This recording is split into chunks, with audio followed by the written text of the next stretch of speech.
message is being broadcast by the Department of Defense of the Republic.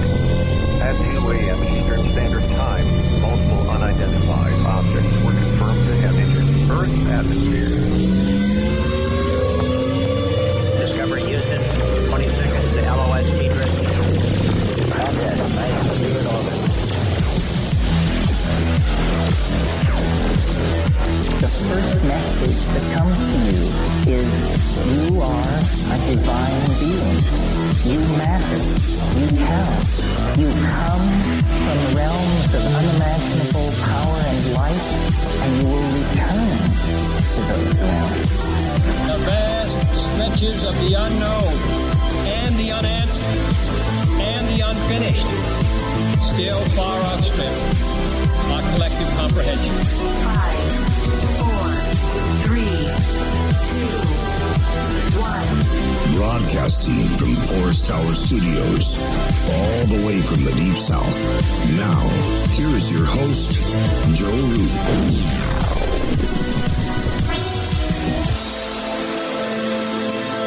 Broadcasting from a shack on a hill in the Mossy Creek bottoms of Cane Creek, Arkansas. This is Lighting the Void, and I am your host, Joe Roop. Tonight on the program, we are supposed to have Max Igan on here. I have yet to get a hold of the man. Starting to get a little worried, right? Because he's been speaking out about all this stuff that's going on in the government and all of this COVID-19 mess. So my producer is heavily trying to get a hold of him right now. So we may end up going to plan B here for the night, but hopefully not. Hopefully we'll get him on the line. I want to thank our sponsors tonight, Metaphorical Archaeology, GetTheT.com and AncientLifeOil.com. And pretty cool guy in the Fringe FM chat earlier. I think his name's Grover, right? Is that your name? Yeah. He got him a whole bunch of stuff from AncientLifeOil.com and said he tagged the Fringe FM in there. Just make sure that when you go in there and get that stuff that there's a drop-down box in the cart that says, hey, where'd you hear about this? And you just say the Fringe. Some of it might say Joe Roop. You just tag the right one.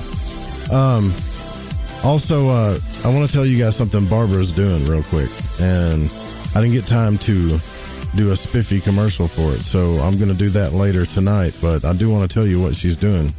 A lot of people are pitching in right now to help out, and I think that's fantastic, because that's exactly what I wanted you guys to do. Like, that's what we were talking about last week. Everybody's doing their part, at least in this community, to help out, and I think that's fantastic. Jay Layton put out a meditation, and I put that meditation, and it's for your immune system. I put that meditation in the Fringe FM chat. So if you go to thefringe.fm/chat room, you will be able to have access to that as well. And it's on his YouTube channel too. So cool enough, right? Yeah. So Max Igan is supposed to be here tonight, and I was really looking forward to this. I think he'll probably show. If he don't, then we'll go to plan B and reschedule. But to be in all honesty with you, we've had a few people reschedule. So the reason why, I mean, I could only imagine why, right? Because there's some heavy stuff going on right now. So I'm not going to get all upset about it. You can't. Some people are having to like bolt out real quick and take care of their families, and that stuff happens. But I am going to tell you what Barbara's doing, because I think this is fantastic. So Barbara is pretty much trying to help out with when you guys get stuck in this isolation or sheltering in place. I mean, she's calling it a 4-week-long Thanksgiving dinner with the family. And a lot of times, you know, tempers rise and embarrassing moments are retold in exquisite detail, that kind of thing. So you're just kind of stuck in. But above all, with COVID-19, it's a fear that abounds. It really is. I mean, there's a poll about that, how many people are in fear about it. You know, people are wondering, will I get sick? Will my mom get sick? I don't know. She lives 3 states away. How do I take care of her too? So what she's done is she's asked us to let you know about her free Zoom video webinar this weekend, Saturday, March the 28th at 3 p.m. Central Time. She'll teach you how to do the tapping technique so you can diffuse those explosive situations and help make a stressful situation a little bit easier to live with. Now, she's a certified EFT practitioner and wants to share this information that can keep you from cracking up, especially with all of this enforced closeness that's going on. And if you want to check out the link to her private and secure Zoom video conference room, you just need to go to her Facebook page, Metaphorical Archaeology, LLC. The event is listed there, along with the link to get yourself set up with Zoom if you're not already set up with Zoom. So here's the thing. You don't have to show yourself on video conference, but you do need to be able to see her so she can show you these tapping points. So you're going to have to use your smartphone, tablet, computer, and something that's got a webcam, so she can walk you through a sample session. Now, if you've never heard of EFT tapping, because I know there's some new listeners here, it's useful for the on-the-spot flare-ups as well as working on older, deeper family issues. And I got to tell you, I've done a session with this stuff and had some pretty deep-seated fears and insecurities and emotional stuff that just came out. It just did.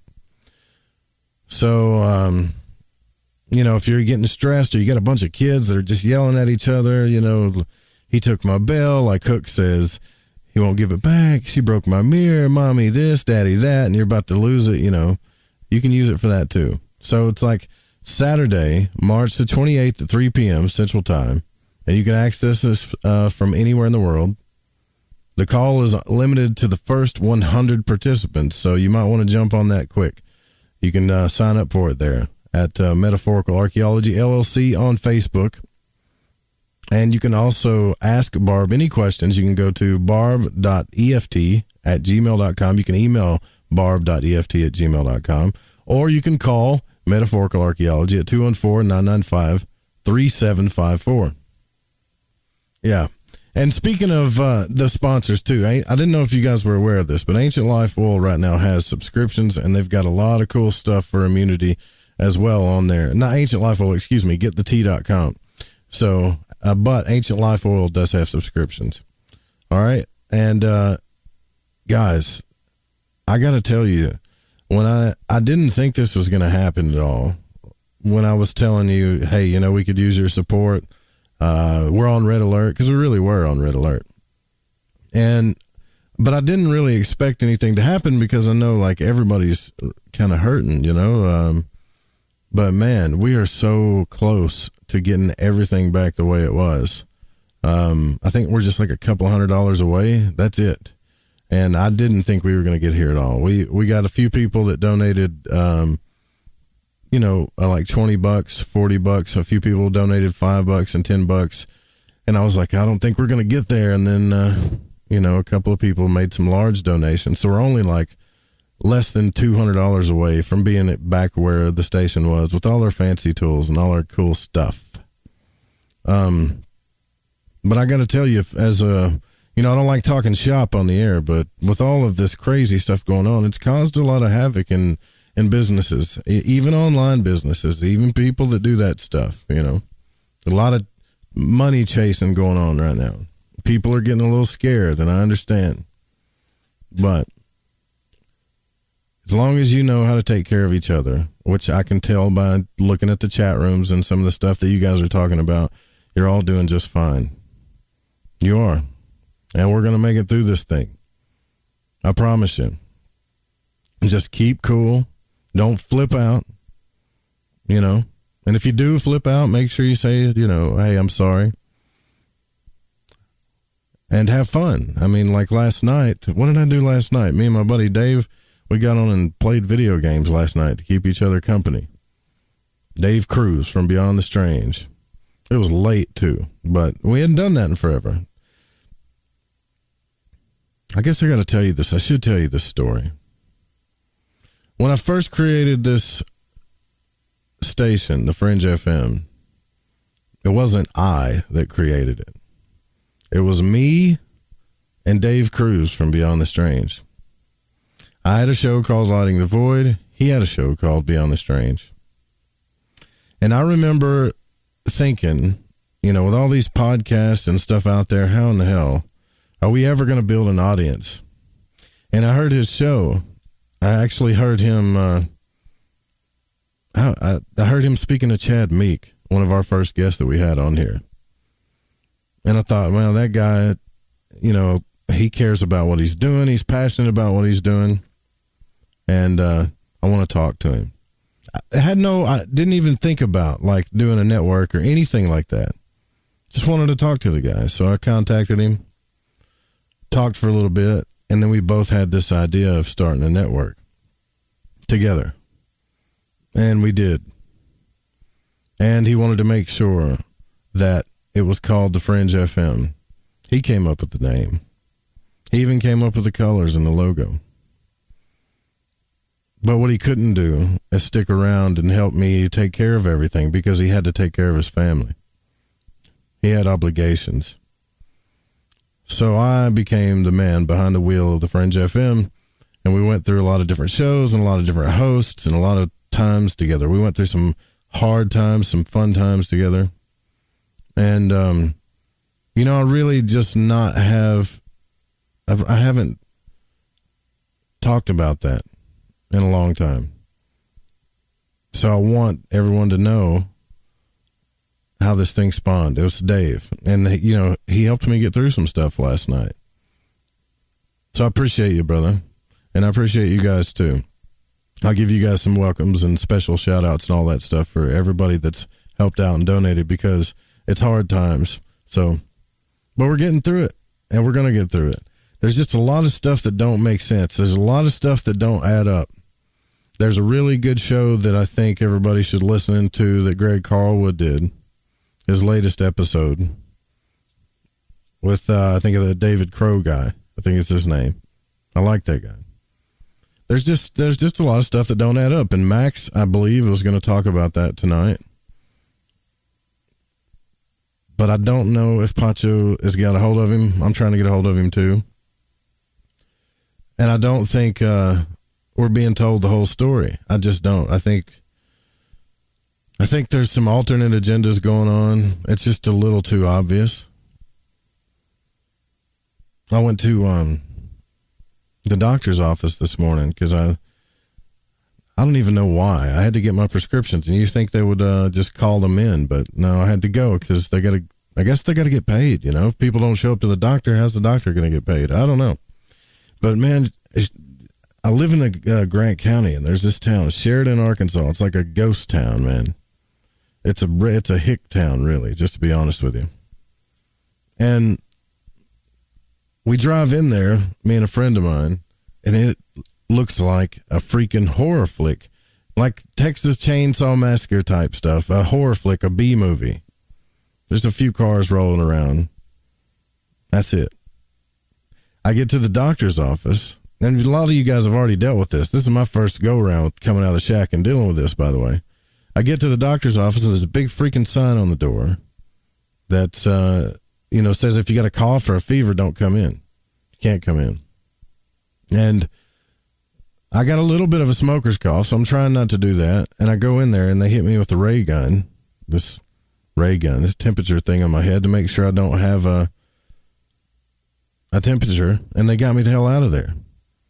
That's the fastest doctor's visit I've ever had in my entire life. I'm getting there's a really, really weird vibe going on.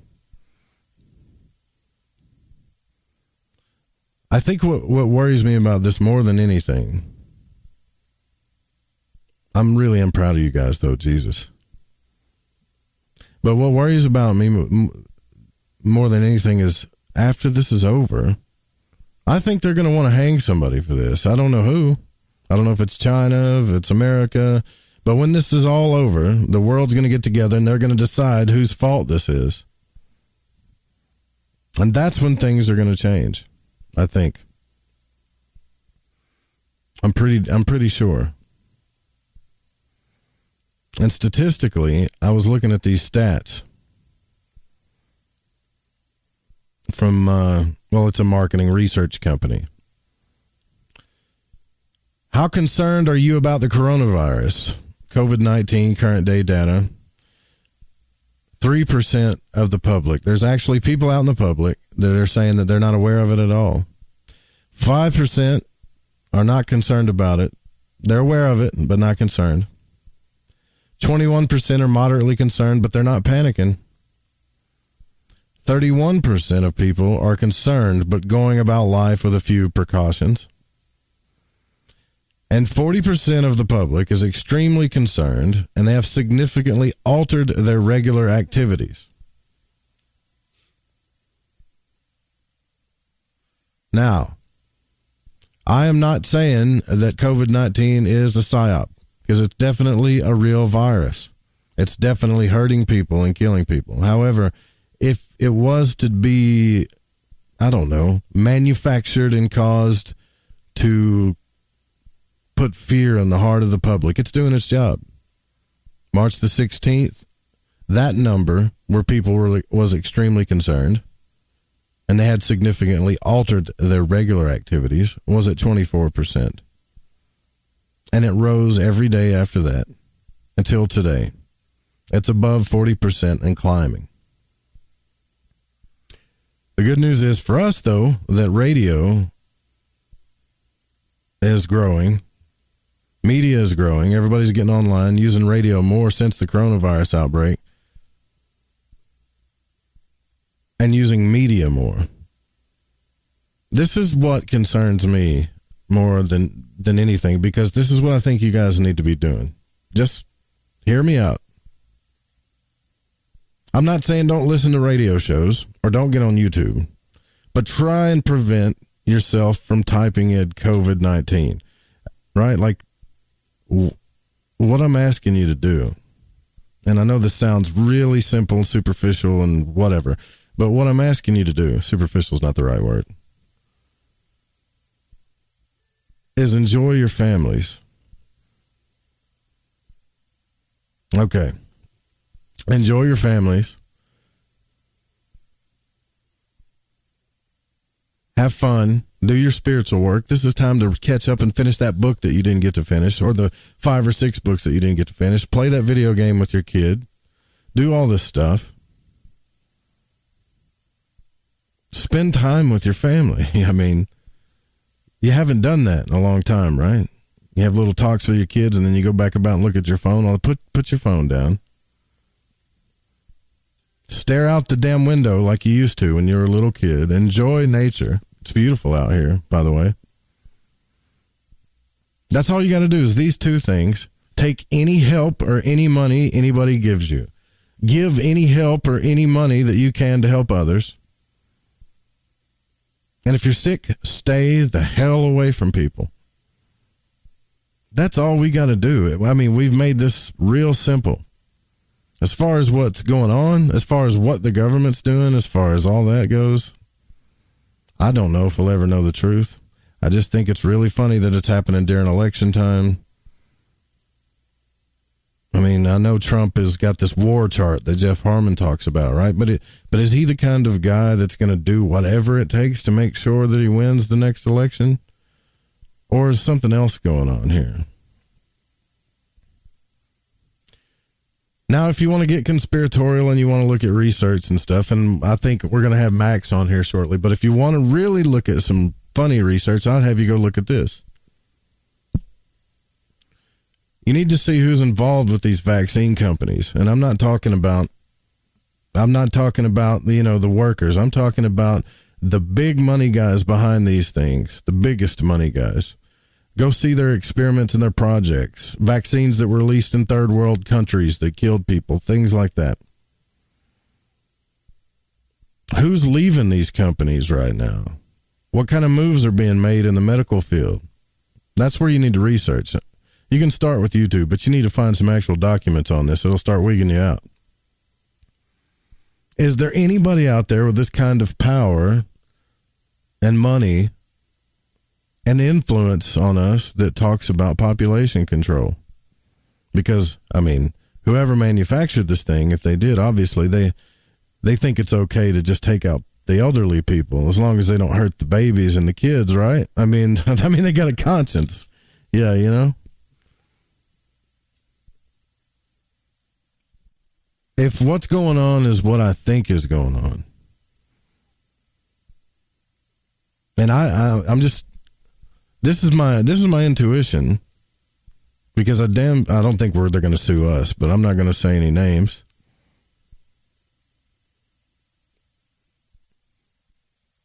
We've got some seriously evil sumbitches on this planet. And they need to be called out.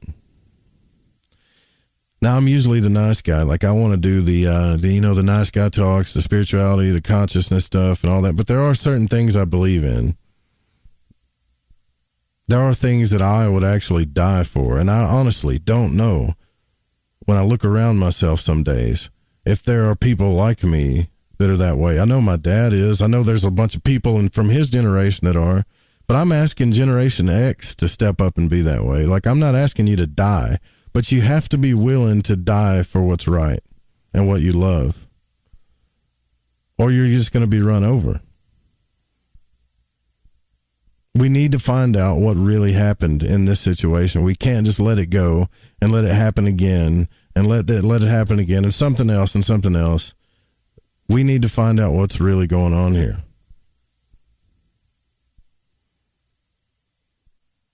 I don't want the UN to be responsible for punishing these people. But right now, while we can't do anything, like, you know, spend some quality time with your loved ones, your family, especially your kids.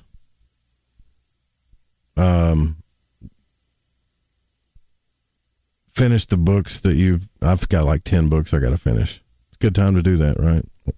Well, not for me. I still got to work, and then catch up on some of the stuff you've always wanted to catch up on. It's not that bad. I really just can't look at it any other way other than that. I mean, it's a good conversation starter when you meet somebody at the dollar store or whatever, but it's not that bad as far as your life is concerned, as long as you do the right thing and you take care of each other. Do the right thing. I've already talked to 2 people who admittedly told me that they just don't care. That if they're sick, they admitted this to me, and it made me sick, honestly. That if they get sick, they're just going to go do whatever they, normally do anyways, because they get sick every year. This is the problem. I don't know. But I think Max is finally, I think he's here. We might have had like a time thing going on. I don't know. I'm going to find out. We're going to take our first break, though. And I will give you guys that did help out this month a big, big thank you. Jesus. Thank you, guys. We'll be right back.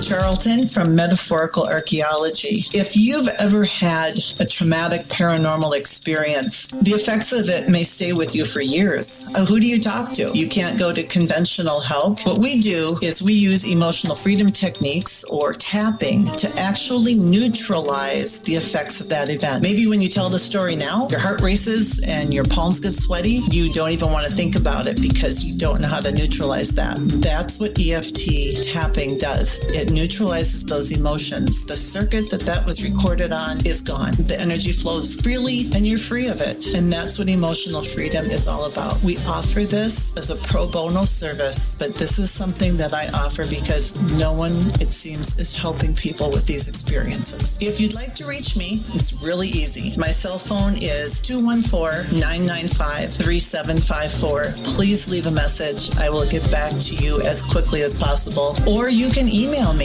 barb.eft@gmail.com. And EFT stands for Emotional Freedom Techniques. Reach out to me. It's confidential. This works. You won't believe the results. Hey, this check is wrong. I worked a holiday and 7 hours of overtime. Not getting paid correctly is a real pain. It could also hurt our boss if our company provides out-of-compliance checks. That's right. Construction companies doing business with the government can get fined, or officials of the companies can go to jail if the checks aren't right. It's a law. The Davis-Bacon Act has 30 compliance issues for every check, but there is an easy way for construction companies to be in compliance. EMARS offers Compliant Client, a web-based system that finds and corrects all 30 of the possible out-of-compliance check issues. Users of Compliant Client report an 80% savings in time and money. Running a weekly payroll usually takes about 5 minutes. All 15,000 plus clients of EMARS have never had a legal compliance issue. Plus, they sleep better on check day. Contact EMARS at emarsinc.com or call 480-595-0466. All right, man, this is Crow 777, and you are listening to The Fringe FM. Right, me old Chiners, I know it's an ad break, but before you lot shoot off and make yourself a cup of Rosie Lee or whatever else it is you're going to sling down your Gregory Peck, you need to listen to me babble. If, like me, you found your way to Lighting the Void via a downloadable podcast, you might want to take a butcher's at the Fringe FM Wind and Kite. You won't Adam and Eve how many other shows there are or what they rabbit on about. Ancient history, conspiracy, the consciousness, the esoteric, the occult, metaphysics, parapolitical, ufology, technology and spirituality, to name but a few. They got featured hosts like Ryan Gable, Jeremy Scott, Alex Exum, Tim Doyle, Cortana and Gigi, Susanna Ross, the Reverend John Polk, Michael Deacon and J.D. Lewis. You might find yourself listening to the thoughts and theories of the author of the fish you just finished reading. Or you could pick up the dog and bone, call in and tell everyone your own beliefs or experiences. So do me a favour, before you put on the Ansel or crack open a bottle of vino or roll a joint, go to the Fringe FM and see what you're missing.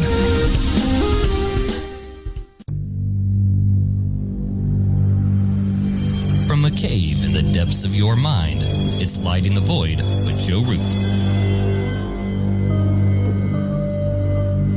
The Fringe FM isn't just a radio station. We also provide services for all your audio production needs. If you're interested in live radio or pre-recorded podcasts, we're here to help.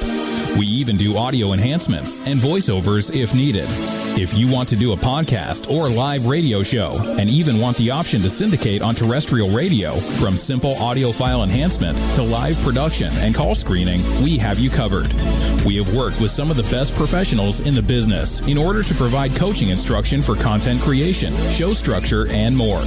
Contact The Fringe Digital Media for more at info@thefringe.fm.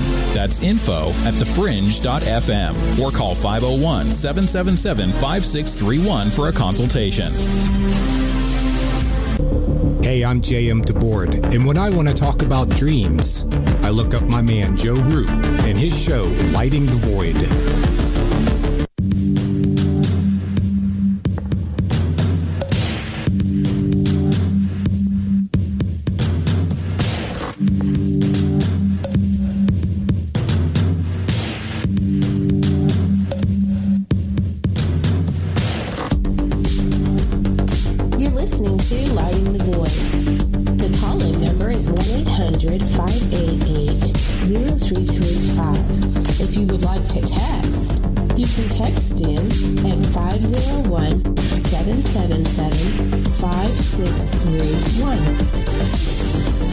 Welcome back to Lighting the Void. I'm your host, Joe Rooper, live on the Fringe FM here for you 5 nights a week, 9 p.m. to midnight. Rex Bear's going to be on the program this week, too. So tomorrow night, we've got the New Moon Show with Mary Ducina. But tonight, Max Igan is here with us, and he had got caught in traffic, so he's here now. I told you guys, it was probably all the chaos and stuff that's going on out there. Now, if you hadn't heard of Max Igan, let me tell you real quick. Max Igan is an artist, musician, podcast host, and filmmaker based in Australia, and his work uncovers that there is a huge control grid on this earth. When attempting to discover the truth about what it is, there have been a plethora of ready-made rabbit holes provided to shift people's focus and lead them down blind alleys that distract them from the real issues. A clearer perspective reveals that ultimately many of the problems that people are researching and addressing are merely symptoms of a larger problem that remains mostly unnoticed and therefore unaddressed. And you can check out Max's website at thecrowhouse.com and also his YouTube channel, which has got quite a following too. Thanks for coming on the show, Max. Glad you made it. Yeah, good to be here, brother. Sorry about that. I got here like about 20 minutes late, stuck in traffic. Everyone's out there trying to rush and get supplies before the big lockdown. So I made the mistake of going out to get something simple. And, got caught in. Like you just went out to get napkins or spoons or something, and everybody's out like, yeah, I get what you're saying. Done that a few times too. It's crazy out there. But they're locking this state down. They're apparently closing our state border at midnight tomorrow night, so everybody's really rushing to get things done. Oh, yeah, so it's going on there too. Now, I haven't been keeping up with Australia as much, but are they showing that, statistically the numbers are doubling there, right? Kind of like they are here, or getting close to it as far as how many tests and all that? Well, the thing is with the testing, I don't even trust the testing. What they're doing is they're testing people for antibodies, apparently. And, I mean, you don't have antibodies for something until you've already had it. So that's kind of weird.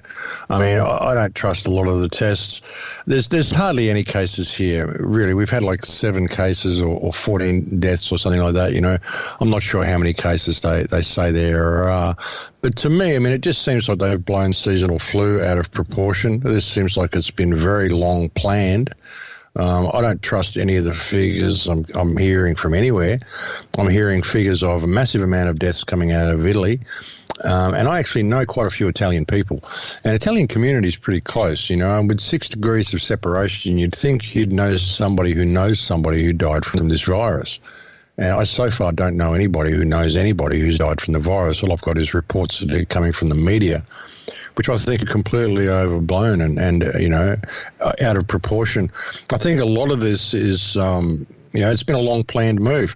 I've been told that they were hiring quarantine workers as early as November last year in the United States to work in quarantine centres. And, this just seems like it checks too many boxes for the whole New World Order control grid that they want to usher in for it to be any type of naturally occurring event, And it doesn't make sense to me either that they would have released a bioweapon, not unless it's race specific, perhaps they released something in China, perhaps they released something in Iran, I'm not sure. But I just don't trust any of the reports that I'm seeing. I don't think this is nearly as dangerous as what we're told. And even the reports that come out, people are saying, oh, yeah, I had coronavirus, but, it was pretty mild. I didn't feel that bad. They're just saying, oh, we're concerned that it will kill old people. But, the government doesn't care about old people. Since when has the government cared about old people? They're taking all these steps and shutting down the entire world because they care about old people. Are we seriously going to believe this? This whole global economic system has been on the way out for such a long time. They've managed to keep the bubble alive for so long now that it had to crash. And what they're doing with this whole coronavirus is making sure that happens very quickly and making sure they have something to push the blame onto to cover up their own complete mismanagement of this political system. And what we're heading into, this is going to do more economic damage than it's going to do with viral damage.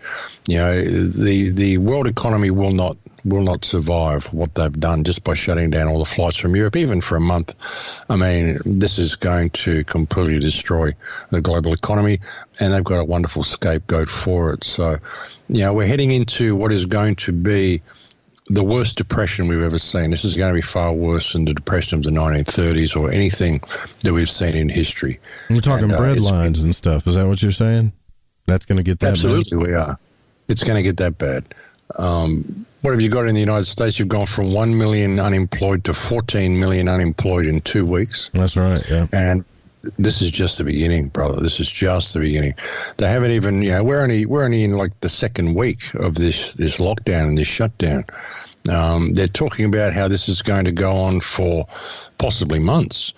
I mean, they've shut the government down here in Australia until August. They put all these things in place, and then the government isn't going to, Parliament isn't going to reconvene until August. So is nothing going to be rolled back between now and August? It's phenomenal, the knock-on effect this is going to have. And, yeah, we're heading for breadlines. I mean, the dollar is not going to be worth anything in a very short time, and we're heading for everything you've imagined a depression to be, and it's all been orchestrated by design is the bad part about it, And we've seen it coming. People can't say they haven't seen this coming. I mean, I've been saying to people for a long time, like even with the flat earthers that used to troll my channel, I used to say, listen, you guys are arguing over the shape of the earth. There's a train coming. And if you guys don't stop arguing about the shape of the tracks, it's going to hit you. It's going to hit you head on. There will be no warning. It will be sudden. And that's exactly what we've seen. And I'm not surprised at how sudden this is at all. I mean, they've done it gradual up to the point that they've got everything ready, and then they've just sprung the trap. And that's what this is. And I'm not surprised at the speed that it's rolling out at all. And it's happening right around the world. That's the thing. I mean, you're asking what's going on in Australia. Well, what's going on in Australia is exactly what's the same as what's going on in your country and in England and in Ireland and in Denmark and in Norway and in France and in Germany and in Spain and in New Zealand and in the Malaysia and in Indonesia. It's happening everywhere. Happening in Peru, happening in Argentina, happening in Ecuador. It's happening all over the place. So, yeah. Interesting times, brother. Very interesting times. So a global depression, for sure, that's going to happen too. I think what they're trying to do is they're trying to put Trump and his administration and probably other governments too. I got to believe that there's other people involved than just the United States. And if this thing is what the propaganda is, what I think it is, like, we're going to print money. We're going to send everybody $1,000, $2,000. That'll fix it. I don't think that's going to fix it. I mean, I'll take the money, but it ain't going to fix anything.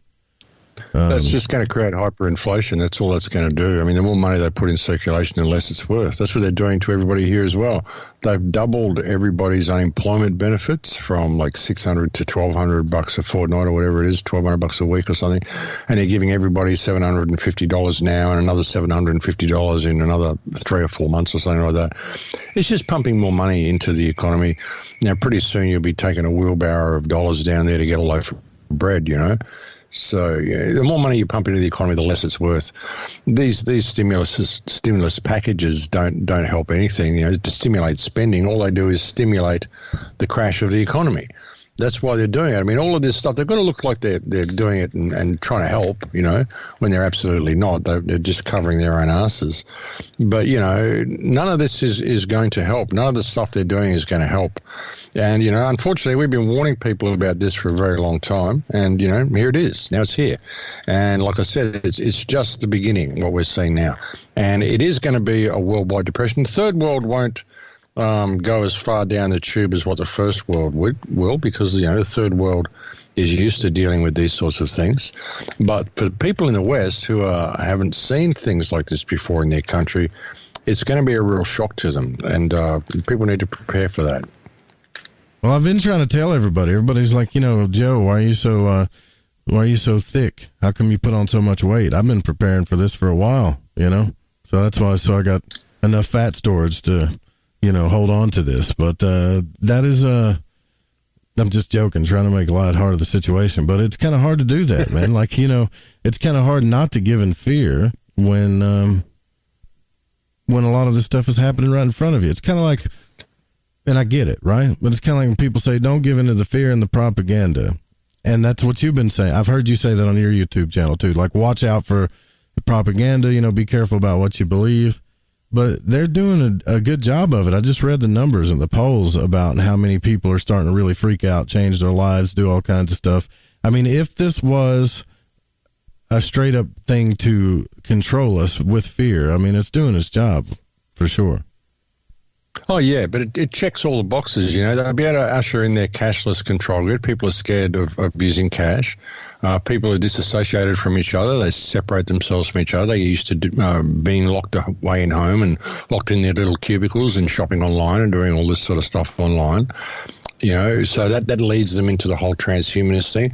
I seriously suggest that they are rolling out all of their 5G infrastructure as well while everybody's locked away. It checks so many boxes. There's no way this is being done, there's no way this is a random event. And also when you look at the depopulation plans, I mean, a lot of people are not going to survive through this. A lot of people who think the system is real, who think that their businesses are real and money is real and all this stuff is real, they're going to freak out. And, a lot of people are going to be committing suicide, all sorts of stuff. They're going to lose all their fortunes because they think money's actually real and all this sort of stuff. So, the knock-on effect is going to be huge. And when you look at things like the Deagle website, which predicts, like a $200 million or $100 million loss of population in the United States and 15 million here or whatever. I mean, these sorts of websites, you can see where they're getting their numbers from now and what this is actually going to cause. And, like I said, we've been expecting this for a long time. I mean, I have no fear of this virus. I have no fear of what is coming. I have no stake in the outcome of this experience I'm having. I've been warning people of this, and I've been suggesting that there's a better way, and we could turn things around for a really long time. But it's gotten past that point now. They've sprung the trap. People did not stand up when they should have. I've said to Americans for a very long time, and you've got the Second Amendment in case the enemy ever got in the gate. And, the enemy's been in the gate for a long time. The enemy's been well in the gate since they shot JFK in 1963. So, you've got the Second Amendment there to stand up and reclaim the country should you choose to do so. And people haven't done it. They haven't realised that the enemy is in the gates. And many people have just sat there and collected guns and collected bullets and thought, well, if they ever turn it to martial law, I'm here, I've got my weapons, But, they'll just come and pick you off one at a time. If you're going to sit at home and wait for them to come for you, then you've already lost. The American people could have, a very long time ago, just picked up their guns and gone to the White House and stood at the front and said, hey, you guys need to leave now, or you're going to get into a world of pain because, we're going to reclaim the country now. And you wouldn't have to fire a shot. But it's kind of gotten to the point where it's gotten past that now. And something else I've pointed out to people is it doesn't matter how many guns you've got, you're all truckatarians. And all they have to do is stop the food trucks and things are going to go pretty pear-shaped pretty quickly. And that's kind of what we're seeing. So you've just got to keep your vibration high. You've got to, realise that we did see this coming. We have seen it coming for a long time. So there's no reason to think that, we should be surprised about any of this. Just be prepared for your future. This is what we have, known was coming for a long time. We're about to enter into a new world, and a lot of the reason for being here, I think, is it's about the energetic state you're in while you're here. Perhaps it's even about the energetic state you're in when you leave here. And one thing we all came here to do is die. So I have no fear of what's coming at all.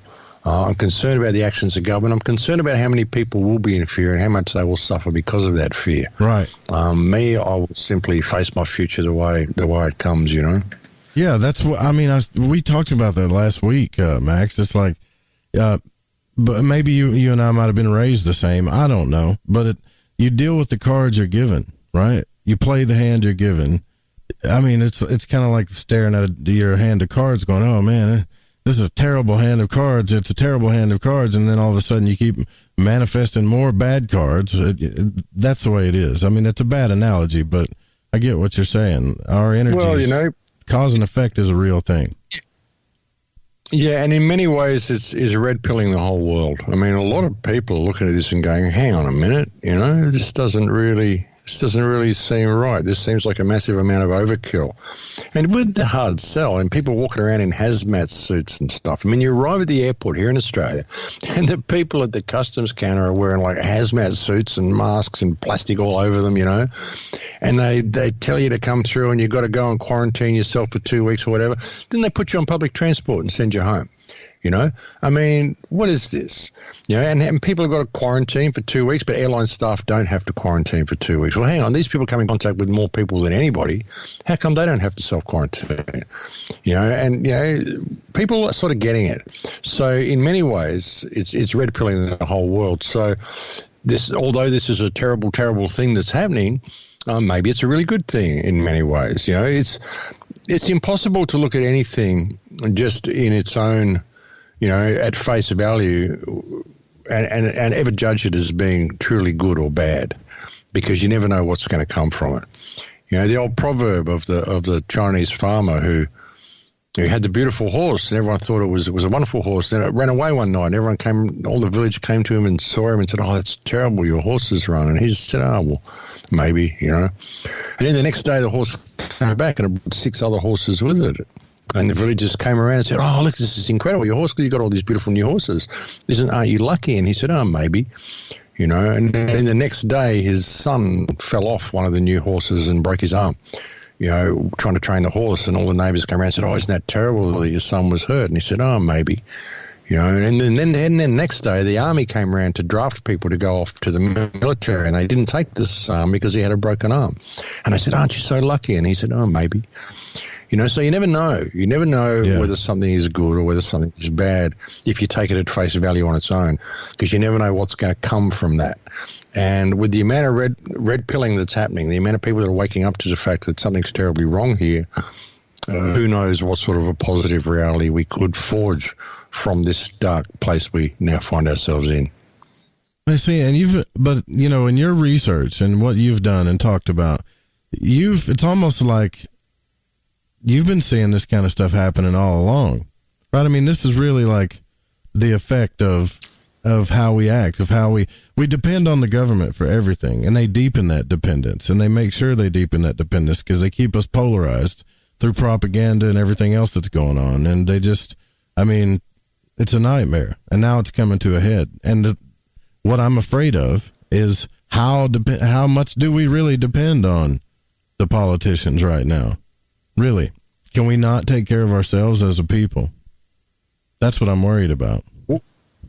Well, you know, maybe this will inspire people to do that, you know, that's kind of what the politicians are pushing for, is that people will sit home and scream for someone to come and help them. But maybe people will see this as an opportunity to help their neighbours and to help people around them. The people out there who are preppers, people who've seen all this coming, you know, now's a really good opportunity. I mean, I've been telling people to stay home and disconnect from the system, and, you know, in the positive way. I mean, people are getting away from the system. They're not going out drinking alcohol. They're not doing any of that sort of stuff. So there is positive ways to it. Perhaps they'll go within a little bit. You know, even if they shut the internet down for a week or two, perhaps they'll go within a little bit. I am fully expecting them to shut the internet down at some stage, even if it's just for 72 hours, to try to push their 5G thing. And also, you know, it would not surprise me at all if people like myself start getting swept up in this. You know, they say we tested positive for coronavirus or whatever, you know, but they could shut down the internet and we would lose all of our means of communication. That is a concern. They've taken all the landlines away. You haven't got phone boxes anymore. You know, with them shutting the borders, you know, you might find a lot of the, you know, if the internet was to shut down, you might find a lot of the truth channels would disappear from YouTube, and you might even find a lot of those creators would simply vanish and no one would ever know what happened to us. I mean, there's that possibility as well. So, you know, we've got to prepare for all this. I mean, it's a good idea for people to have a grab bag and have somewhere to go, you know, have an escape plan from wherever they are. But it is a concern what's happening.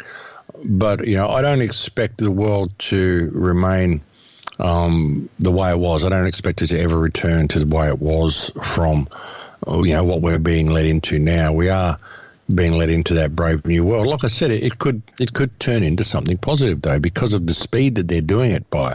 And, you know, I think a lot of this is because there's been so much stuff happening to expose them lately, all this Epstein stuff. I mean, there's been a lot of stuff to expose what's actually going on in the world, and a lot of people are getting it. So, you know, they need to do something, and they need to do it quickly. The big problem, of course, is the order followers. You know, that's the problem. I've always said the biggest problem we face in our society, and even trying to do anything about the government, is the police and the military, these people who are just trained to, you know, not think and do what they're told. That's the problem. So, you know, but no, you never know, brother. Something positive could come from this. Yeah, right. But it's going to be up to us. It's going to be up to whether the people choose to become empowered in themselves and step into that and act on that, or, you know, or whether they just wait to be saved and scream out for the nanny state to come and save them, because that's exactly what they want to do, and that's what they're pushing us into. Man, yeah, I totally agree with you. I totally agree with you on that. And I think as humans, I even have faith in humans. Even, you know, because we adapt to our environment, just like any other animal, you know, and I think eventually, you know, what happens is it's like drowning or whatever. You can drown, you can sit there and kick and scream and just keep sinking. Or you can, you know, figure out that you're in a current or that the water's deep and you're going to have to relax and float and do what you got to do and adapt, you know, so it's kind of it could turn into one of those adapt or die situations, and that's sad to say. But I don't want to say it's not like that right now, but it could get there. If what you're saying is right, it could get there, man. When things get financially bad, it really could.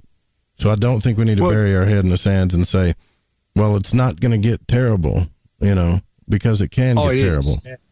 It is going to get terrible. I guarantee you it's going to get terrible. People have no idea how they've got no idea what they're dealing with here. And it is going to get terrible. There's no doubt about it. We are heading for a major, major depression. The financial system simply cannot survive what they've done. Simply shutting down those flights to Europe for a month, this cannot. The dollar will not survive this. But they had to make it look like it's not their fault. And a lot of people out there will buy it. A lot of the plebs out there will buy it. Now they've got plausible deniability. And that's really all they were looking for. But yeah, I mean, it's going to get bad. It's going to get really bad, and people have to be prepared for that. And that's just the way it is. You can be in denial about it, or you can admit that that's just the way it is. So don't lose faith though. Like you say, I mean, it could red pill a whole bunch of people. So I'm not. I'm just thinking. Well, this is what I expected. So I can't pretend that I haven't seen this coming, because I have seen it coming. And it's pretty well being done the way we expected it to be done as well. I mean, we were saying years ago, back in the late 90s, we were saying what they're going to do is use a global pandemic to usher in a police state. And that's what they've done. That's in their plans. There was a Rockefeller document back in 1996, I think, where he talked about that. And this is exactly what they've done. So, it doesn't surprise me at all to see how quick this is. It surprises me to see how many countries have come on board, which kind of shows you that there's really a one world government system here already. This concept that China's our enemy and all, Iran's our enemy and all this sort of stuff, they all work together. It's like who wants to play the enemy this week? It's just about controlling the population to create a perceived threat. Because if you didn't think there were other countries that wanted to come and attack you, you wouldn't even need your government. And that's the main thing that governments do, is cook up reasons for you to actually believe that you need them. And they all work together. They all work together to do this. So it doesn't matter what country you go to, they're all bringing in 5G, they're all doing the same lockdown, they're all following the same procedure, giving you the same dialogue, almost reading the same script. So, it should show you that we're living in one huge people farm run by an international, multi-generational, multinational criminal cabal masquerading as an international system of government. Yeah, I think, we're at the top of the hour, but I think right now more than ever, we should realize that is a true thing. And when other people say cabal, I've heard other people say cabal. We'll talk about that when we come back. But I'm more about what you're talking about. The thing that JFK warned us about before they shot him? Secret pacts and things going on behind the scenes? Yeah. We'll be right back.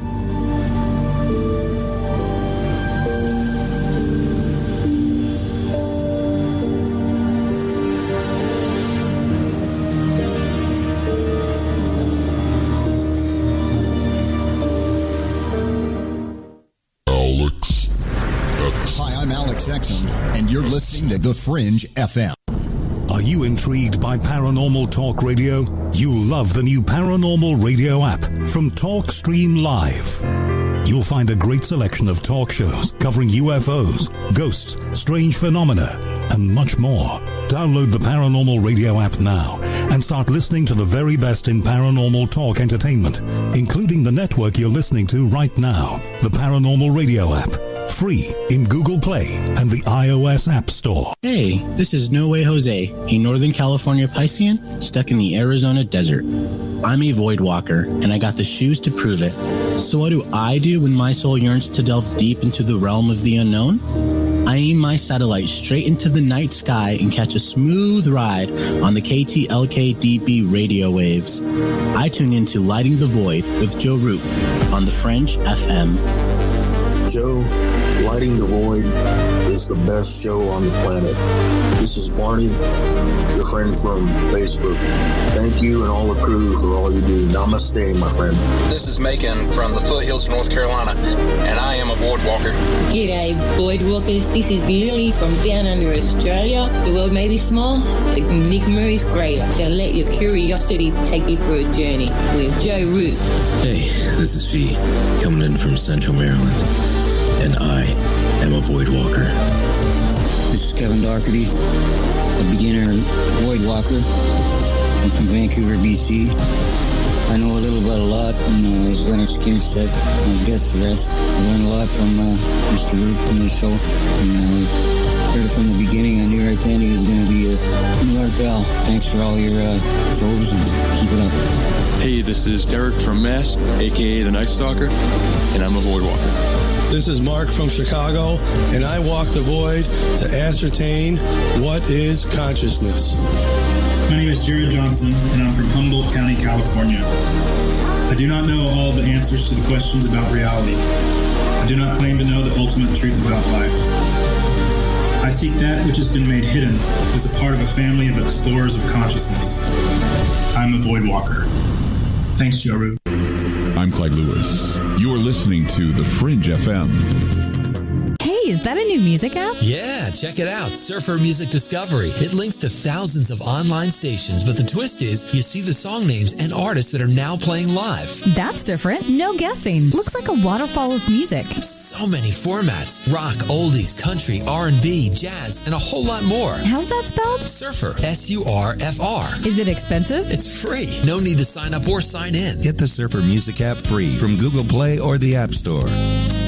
Have you ever seen an ad or banner which brought you a feeling that someone is reading your mind or even listening to your conversations? Your online data is being used against you. Surfshark is a VPN service that makes online privacy protection easy and attainable. You can use it on as many devices as you'd like simultaneously. Surfshark encrypts all internet traffic sent to and from your devices and ensures that your IP address remains hidden. The VPN service that we use at UFO Seekers, plus 1 month free for $1.99 a month. Visit surfshark.deals/seekers.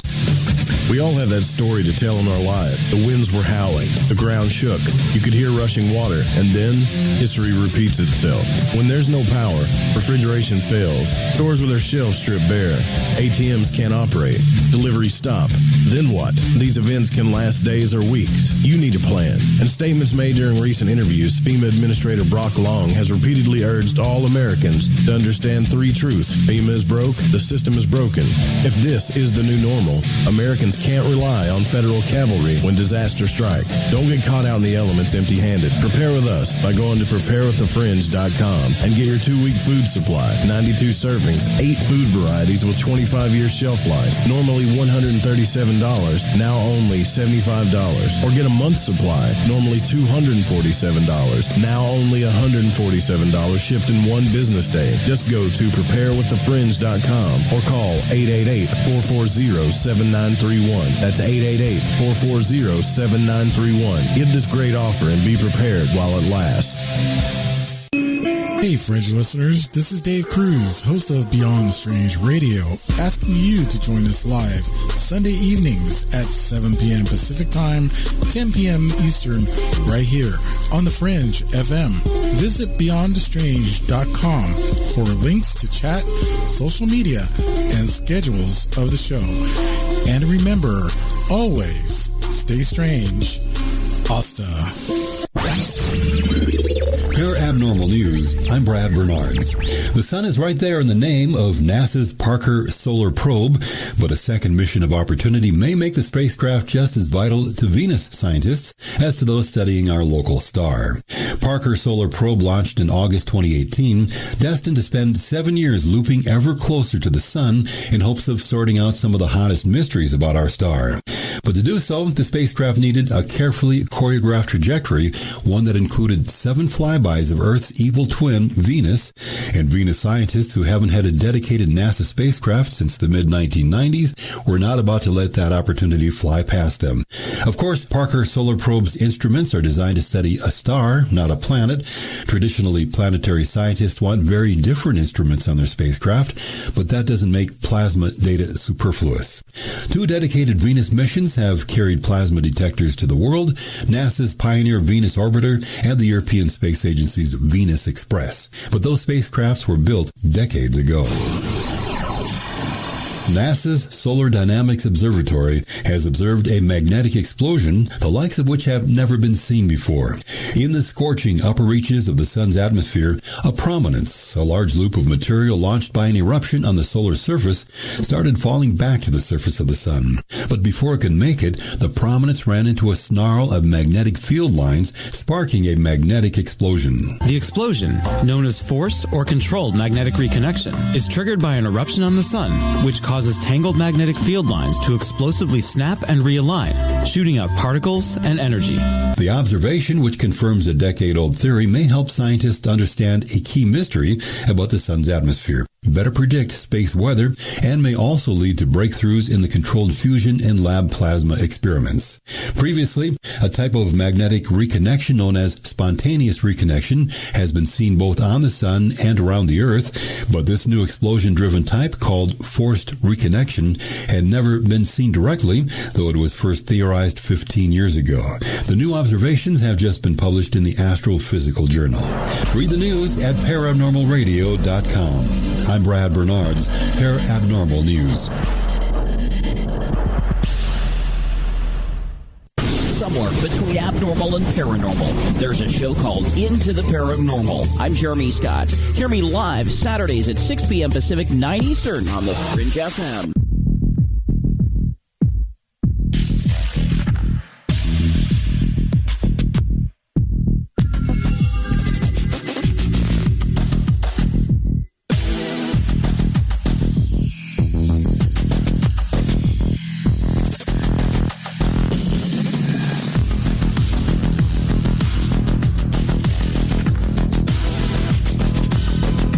So call Joe, pick up the phone, dial 1-800-588-0335, toll free from the United States or Canada. Welcome back to Lighting the Void. Our guest tonight, Max Igan. And Max is, you know what, it was something we were talking about during the break that I really like about you, and that you don't pull punches. And I think more of us need to do that. You know, when we talk about what we think is going on, things, stuff like that, we really don't need to pull punches. And I've got other hosts on the network like that, like Ryan Gable. I don't pull punches sometimes when I get, when I get on a rant, but I'm more about consciousness exploration. But I feel like Max, like real consciousness exploration, is doing the hard stuff. Not love, light, and rainbows and stuff. I mean, when we really get into going inside ourselves and trying to understand who we are, we get to the very depths of ourselves and we run into, shadow stuff. And it's very hard for me to believe that all these people are running into shadow stuff, but they're so quick to just follow the next UFO or whatever evangelist. And that stuff really it took the spiritual community for a loop. And what I've been saying since the beginning, and I want to know what you think about this, is until we understand the importance of introspection, going inside ourselves, consciousness exploration, these types of things, that we're not going to evolve. It's just going to get worse. I wonder what your thoughts are on that. Yeah, absolutely. I mean, everything we're facing here is a spiritual battle. It's been a spiritual war right since the very beginning. That's something that I've said right since the very beginning. We can heal the world in a day if people simply change their perspective and realize that they have value and cease to support wrong behavior. We step outside our moral compass every day in order to follow rules and regulations which are morally wrong, things that cause us to do wrong behavior and hurt other people and cause harm to other people. We do this all the time. And we thereby, build our own slavery system ourselves because we're so spiritually disconnected. And the shadow work is important for people to do because it helps you understand why the shadow rules the world today the way it does. So many people are in denial of it. Most of what we call spirituality in the new world, in the new age, is it's spiritual narcissism. It's all doing the work, the inner work to improve yourself. It's all about self. And then you sit there in this little bubble of meditation, ignoring all the bad stuff around you, love and light, where attention goes, energy flows.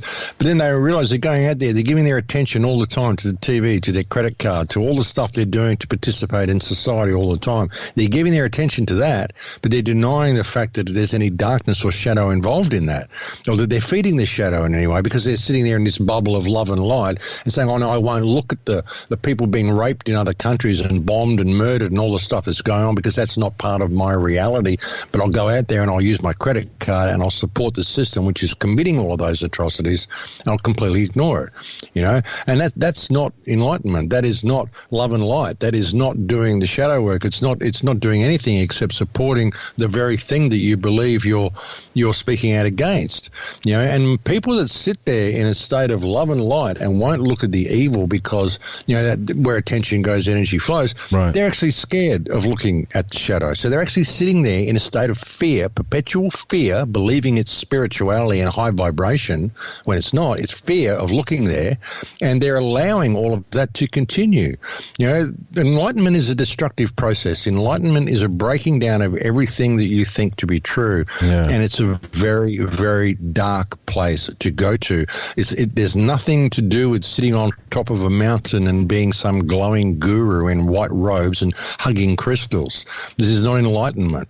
It's looking deep into the shadow and bringing light to the darkness. But if you won't admit the darkness is even there, then how can you heal the problem? The darkness will simply perpetuate due to your denial of that darkness existing.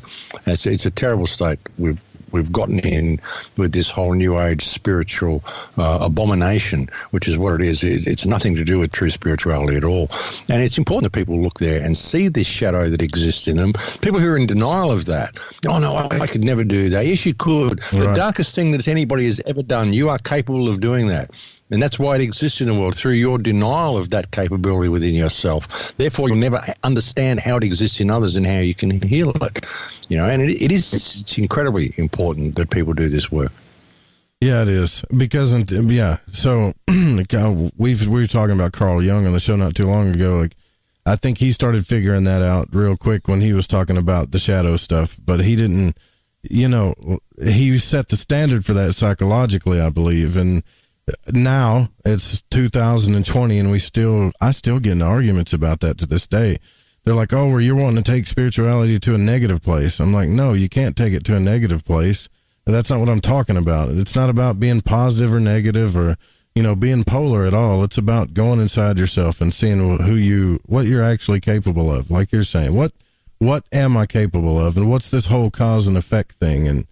And a lot of times I think we point our fingers and we blame society or our parents or this or that on everything. We're just looking for somebody to point our fingers at and blame when we don't realize that it's us that's not evolving, Exactly. It's us supporting it all the time. It's like I said, people going using their credit cards and doing all this stuff. They're doing all this spiritual work, but they're still going out there and supporting the system in their everyday actions.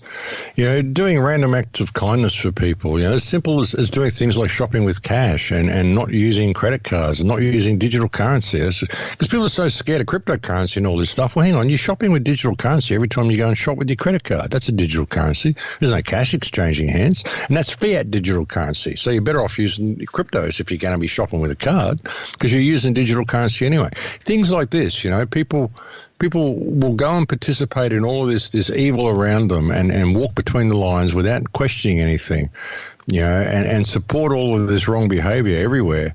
Yet they'll claim that they're spiritual, and because they're being led into these areas and led into these pathways. That's the thing about our society. It's been very clever the way it's done it. When people have these moments, they discover that there's a little bit more to themselves, or there's a book for that, or there's a guru for that, or someone who can teach you just enough to get you almost there, then lead you into a blind alley, which is what they do.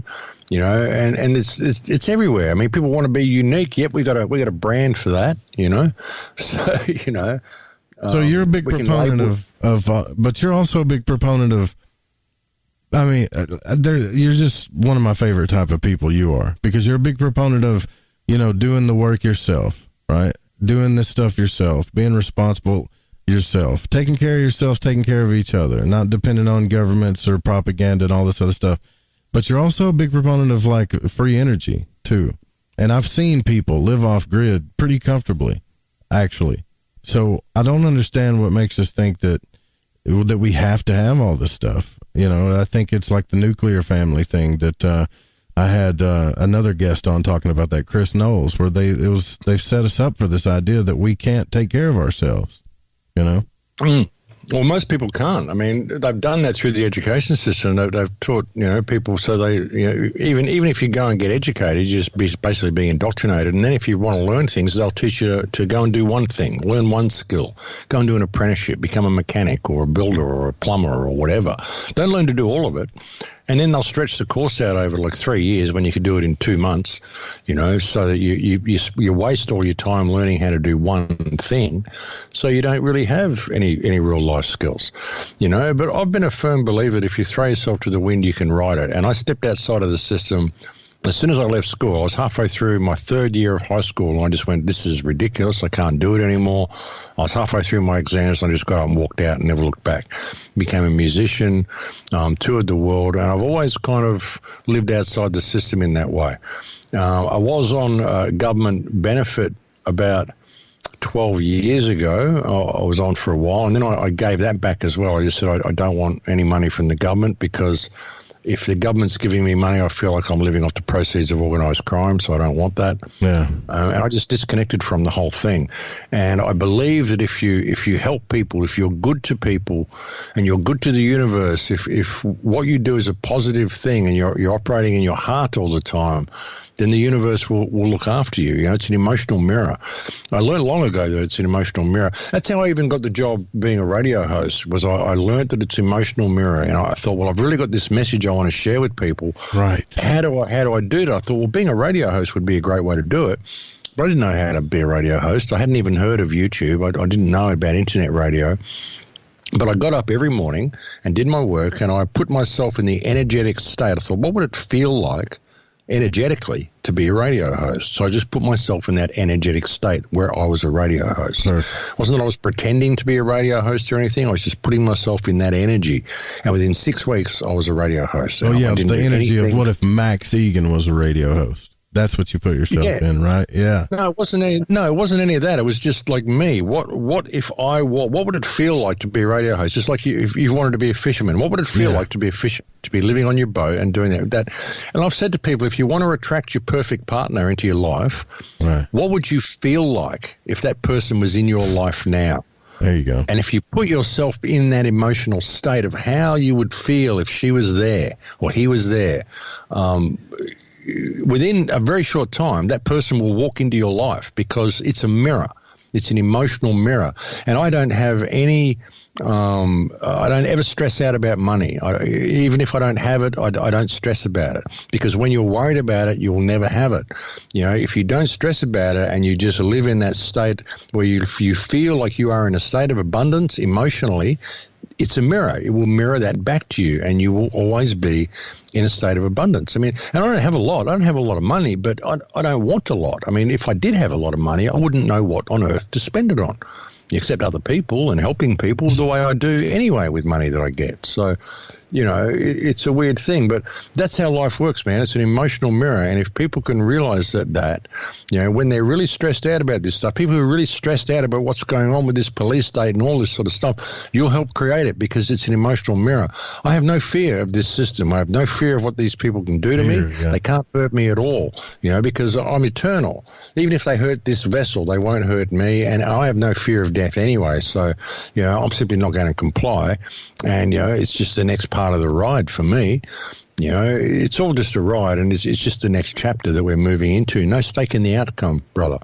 So, if people can live like that, there's a huge spiritual growth just in that, in having that value for yourself, that you realize this is just a temporary experience. You're just, you're not the vessel you're inhabiting. This is simply something you're walking around in. Your body is simply a vessel that your consciousness is in, so it can have this experience, so you can't take it with you. It's a temporary thing. It's just sort of there on loan. And the one thing you came here to do is die. So that's a given. So why would you go through any part of your life in fear of that experience, which is absolutely inevitable, you know? So it's like getting on a roller coaster, and as soon as you get on there, you go, oh my God, this ride's going to end. As soon as you get on, you're on the roller coaster ride. You know? You're missing out big time, for sure. Yeah.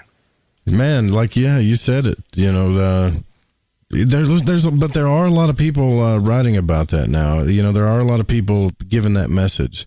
You know, back in the day when but I know what it feels like. You've probably been giving this message for a while, and the people are. Why does it take this kind of stuff to get us to wake up, though? Why does it take such negative impact? I don't know. You know. Well, I don't know, but in many ways, it's a good thing. There could be something really positive come from this, because people will have that time for reflection inside.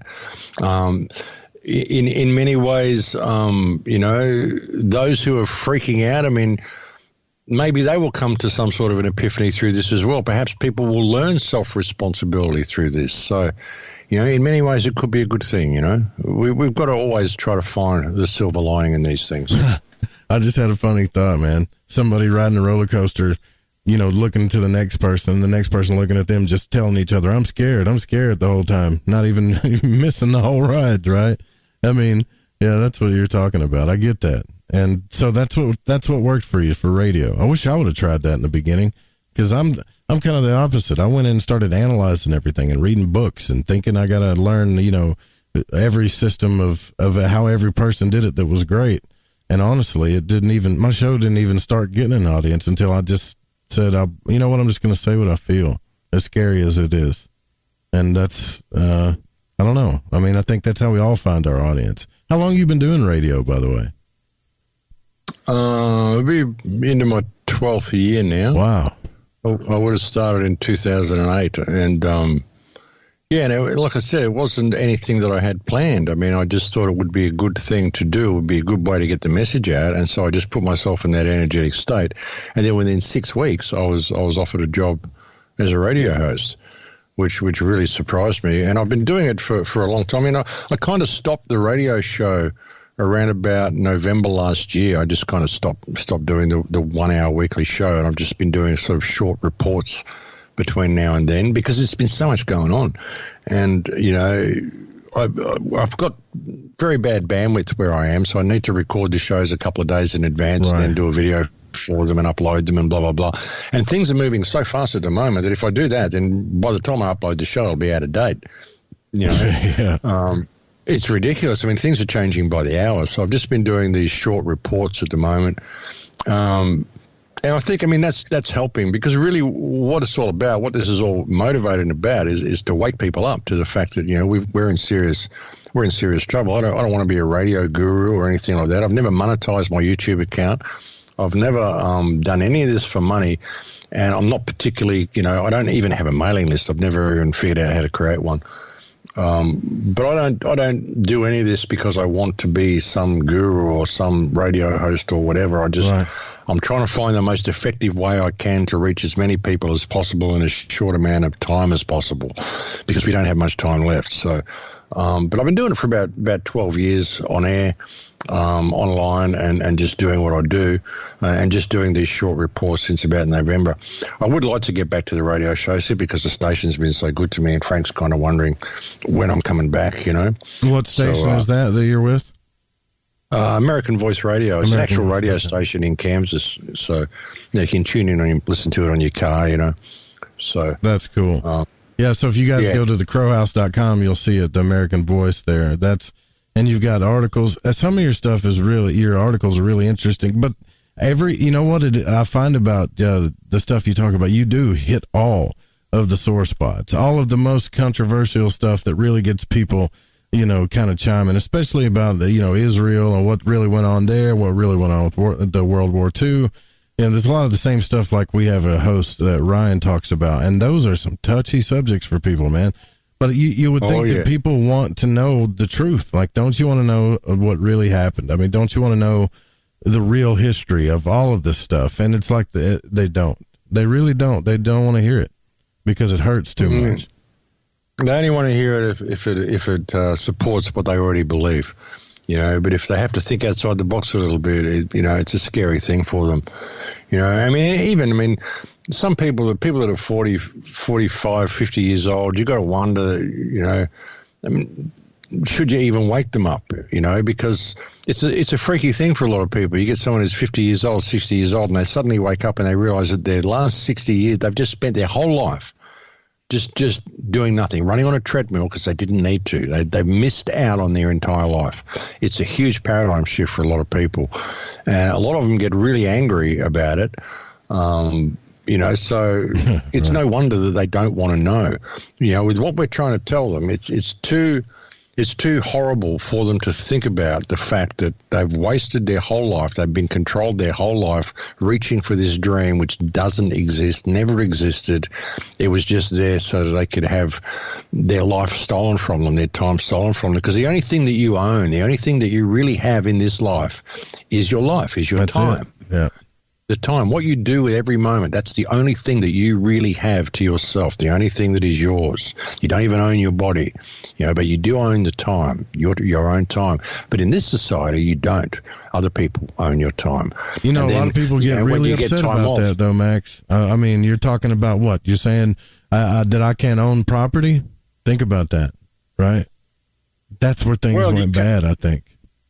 Well, yeah, you can't own property because you're only here for, 50 years or 100 years. It's been here for 4.6 billion. Do the math. You don't own shit.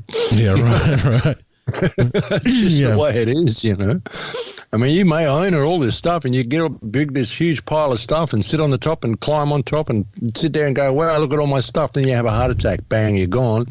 All that stuff's still there. You didn't take it with you. It was a complete waste of time. You miss out on your life because we think we are our stuff. I don't own anything. I'm sharing space with a lot of really good stuff. Yeah. But it's going to be here when I leave. So I don't own it. When I leave, someone else will get this stuff and they'll do whatever they want to do with it. They'll share space with it. So I don't look at ownership in that way. And you can't own the earth. How do you possibly own a piece of the earth? You might be a custodian in a certain section and you've got a little safe place that you're keeping your family and this is all good. This is our space and no one's going to come and encroach on that. And that's all great. But you don't really own it. You're sharing space with it. It's just that mentality. I don't do ownership at all. That's one of the things that woke me up when I was 4 years old. I was completely freaked out at the fact that we had to buy land and pay in order to have a shelter to put over ourselves. I couldn't believe that people thought they could own land. It totally freaked me out when I was 4 years old. I thought I'd been born onto the wrong world, and that's what woke me up when I was 4. Well, now they're trying. Well, Coke. Then all of them are trying to own the water too. So it's. Let's just be honest with ourselves here. All right. When we look back at Western society and how we took over this place, if you believe in karma, then you know that we're going to have to pay for kind of what we did. I'm not saying that. I'm not saying I know all about alternative history and everything, but when we came over here and started putting flags and on pieces of property and saying this is my land now because I've got more power and guns and I got more people coming on boats, and the Indians were like, what are you talking about? You own the land, that didn't even register to them. Right. And now it's cause and effect. I don't see why we don't see that. It's cause and effect. Greed and fear and all that stuff and control comes from fear, and it's just going to keep perpetuating until something breaks, Yeah, and it's exactly the same thing. The Aboriginals here couldn't understand it either as well. The tribes that were here couldn't understand people claiming that they could own the land. Didn't understand it, and that's something that I didn't understand when I was a kid either. So, yeah, I can understand why people can see it and believe it because they want that safety. They want that safe zone. This is mine. You can't come here and mess with me. What they're really after is just a secure place, and they think that comes in ownership, Right. But it's the wrong type of attitude to even have towards the earth, I think. This whole ownership thing where we divvy it up into little pieces and give it to each other. It's kind of weird. I just find that whole mentality to be weird, Yeah, I understand where you're coming from. I do like AC though, air conditioning and all that. I guess I've gotten used to that too much. But we're gonna get into some of your questions too, because I know you got Max Igan on here, right? So we're gonna get into some of y'all's questions. Also, the Night Stalker News is coming up, and the Rogue Report as well. We'll be right back with Max Igan.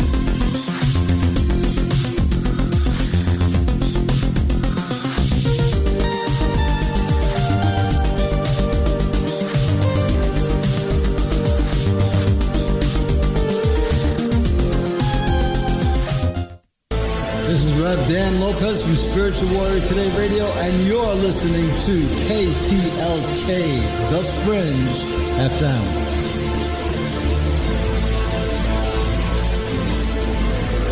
Get the Tea is the #1 cleansing tea in America. We cleanse you with organic ingredients, and when used daily, you can increase your energy. Cleanse from intruders that set up camp in your colon. Cleanse your colon and feel the difference. Colon cleanses can be uncomfortable. Not Life Change Tea at GetTheTea.com. Life Change Tea is mild yet truly effective. Cleanse your insides every day. Easy to make, easy to use, and feel the results. Here's how to order. Log on to GetTheTea.com. That's GetTheTea.com. Look for our specials on the front page. Get the Tea also carries top-rated supplements for those who care about their health naturally. Again, log on to GetTheTea.com. That's GetTheTea.com and feel the results. And for those of you that arm yourself with information, come to our webinar every other Monday at 5 p.m. Pacific Time. That's every other Monday. So, you love talk radio? Then you'll love TalkStreamLive.com. TalkStream Live is always on, 24/7 with the best streaming talk shows. Find your favorite talkers and discover some new ones. It's free, readily available online or on mobile with any smartphone or tablet. Finding your favorite talk shows all in one place has gotten a whole lot easier. Just go to TalkStreamLive.com. Be sure to download the free apps from Google Play or the iTunes App Store. Hi, this is David Oman with HouseAtTheEndOfTheDrive.com. You're listening to KTLK, The Fringe FM.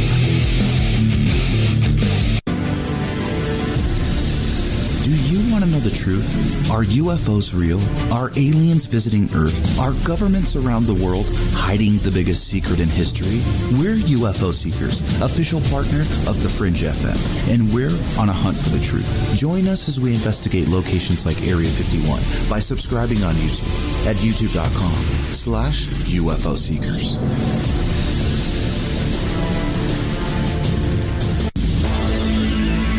Hi, this is Kronox from Belgium, and you're listening to Lighting the Void with Joe Roop.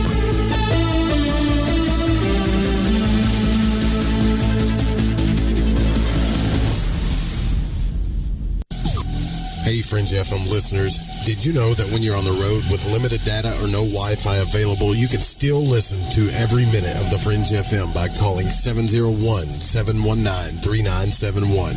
No smartphone app or internet needed. Saves your data plan and no extra cost if you have unlimited minutes. Call 701-719-3971. That's 701-719-3971. Listen to the Fringe FM on any phone, anytime, anywhere. Alex Exum. This is Alex Exum of the Exum Experience and Live Talk, where we discuss current events, society, and culture. My shows are based in actuality, actual existence, contrasted with what was intended, expected, or believed. You can listen to me live Tuesdays, Wednesdays, and Thursdays at 7 p.m. only on KTLK, The Fringe FM. Okay, nurse, let's get this man to the ER stat. Right away, doctor. We see this every day. Heart attack or angina pain due to blocked and clogged arteries. Chelation can remove obstructions or blockages from arteries and help avoid painful and expensive surgery. Now there's Angioprim. It's a liquid oral chelation product that you take with juice. You start to feel the results fast. Angioprim increases blood flow all over the body, and that means more energy and strength to take on the day with less aches and pains. 60 years of research has gone into chelation, and Angioprim is the result. A safe and easy way to unblock your veins and arteries from buildup that slow circulation. Paging Dr. Jones. Please report to the emergency room right away. Log on now to angioprim.com. That's ANGIOPRIM.com. Or to speak with a trained consultant. Give Angioprim a call at 954-882-7221. That's 954-882-7221. This is Reverend John M. Polk, and you are listening to KTLK Digital Broadcasting right here on the Fringe.fm.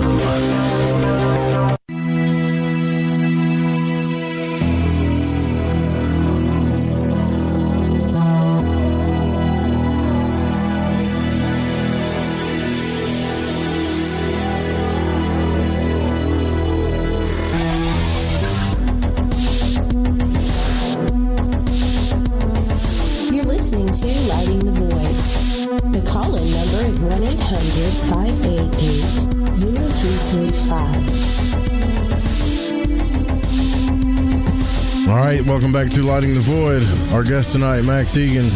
Tomorrow night is the New Moon Special with Mary Ducina as we move into the Aries moon. That's going to be an interesting one because I myself am an Aries, and we're going to talk about what's coming. So I know you guys are going to want to be there for that one. So make sure you donate so we can get all those lines back up. 4 lines. If you can donate, please go to lightingthevoid.com. If you find anything of value from this show, or you can grab a shirt, stuff like that. And here's something I want to, since I'm talking about that subject, I go to your website, Max, thecrowhouse.com, and you got your old book there that's free. Anybody can download it. I don't see a subscription service. I don't see any of that. Basically, just a big donate button that says, hey, if everything on this website is provided for free. You'll find no subscriber section and 0 advertising. However, the Crow House depends entirely upon public funding. It is only through visitor and listener support that this message and website is able to continue. Please consider making a contribution. And that's how you do things, right? So is that a part of what you believe too? Well, yeah, like I said, as I was saying earlier, life is an emotional mirror, and I don't place any real value on money. And everything I do for free. I don't perform commerce. I don't. The only time I feel like, I'll go and buy food because I have to, but I won't sell information. It should be free. And even saying this, I mean, this steps on a lot of toes when I talk about this sort of stuff, because there's a lot of people out there, selling their wares and selling their books and all that sort of stuff. And that's all very well. We've all got to pay to be alive. And I can totally appreciate that people need to do this because of the situation they're in. Yeah, but when I had that epiphany, I had this incredible epiphany in 2008, and I realized life is an emotional mirror. I put myself in the energetic state where I was a radio host, and then in 6 weeks I was a radio host. So then I put myself in a state of abundance and of giving, and I give to people, and I give all I can to people, and it isn't that I'll go out and I'll just give everything away randomly. And when my intuition tells me to give, I'll give. There's situations where I was at a supermarket a couple of years ago, and there was a woman standing next to me, and I just looked at her and I thought, and I said to the checkout person, I said, can you run this lady's groceries through with mine? I'd like to pay for her groceries. And the woman burst into tears. She was amazed. She said, wow, I'm down to my last $20.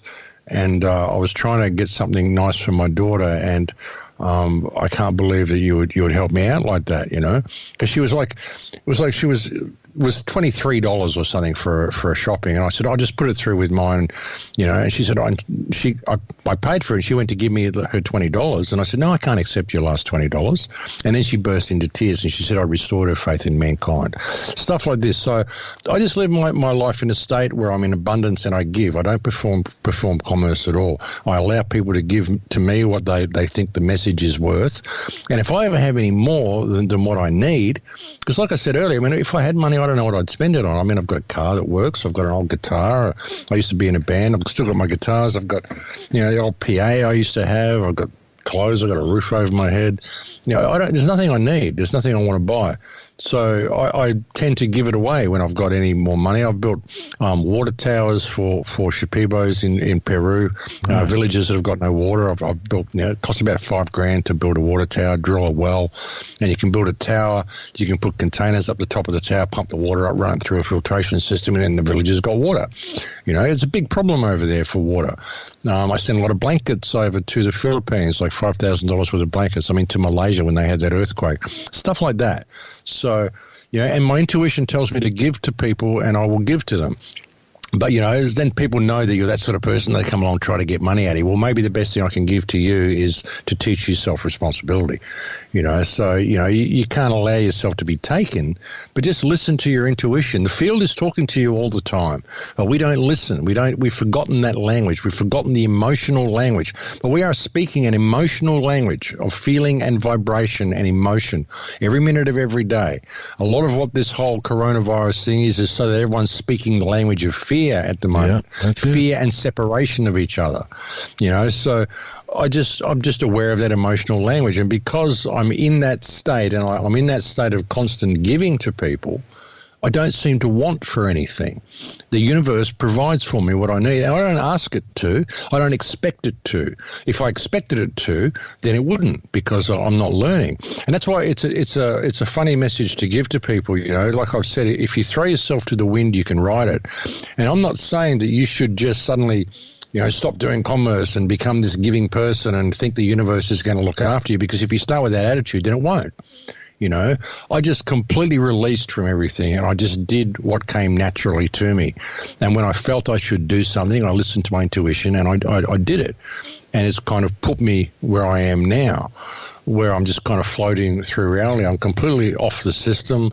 I'm not on any books. The only thing I have that connects me to the system is a passport, so I can travel, and a driver's license and a car registration, so I can travel around here without getting harassed. And I have a bank account, and that's it.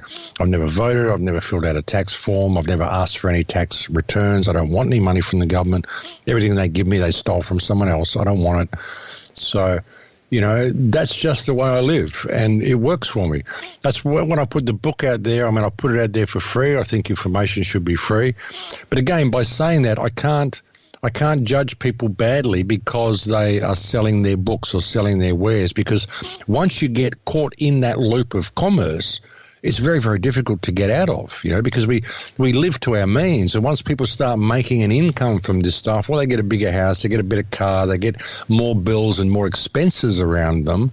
And so they need to generate more income to cover the lifestyle they've created for themselves. And maybe a lot of this, what's happening now, and this incredible amount of poverty we're going to see come from this, perhaps those that are spiritually connected will regain some of that lifestyle. They'll regain some life skills. They'll see the need to move back into the forest and become connected back with nature. They'll see the complete, that they didn't need any of this. You don't need the supermarket shelves to be. You don't need all this stuff. You don't need cities to be there. Cities do not serve you. What on earth are you doing in a city? So maybe people will realize this, and so maybe there's a positive thing from all of this as well. Maybe it will separate the wheat from the chaff. So you've got to try to find these things through it. But a lot of it is going to be attitude. People's attitude through this, the emotional state they're in, and if they can realize that it's an emotional mirror, and this is actually providing them a huge opportunity to step outside of this incredibly corrupt system. There is nothing wrong with the impending collapse of this corrupt slavery system if you can look at it from the right perspective.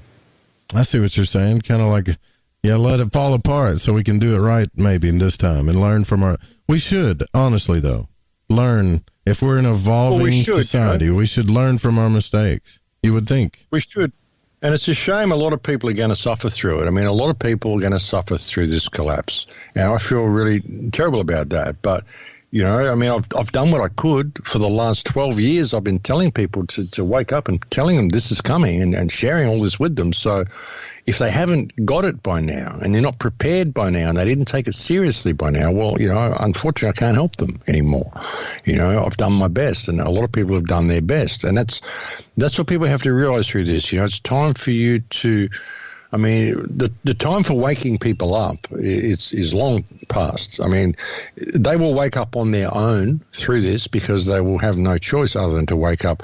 The best thing we can do right now is to look after ourselves, look after our family, and to provide some sort of safety net for those who do wake up through this, so they don't think the world is all doom and gloom and it's all over. This is actually a huge opportunity for us to step back to nature and to step away from the cities and to let this system just implode and go where it will.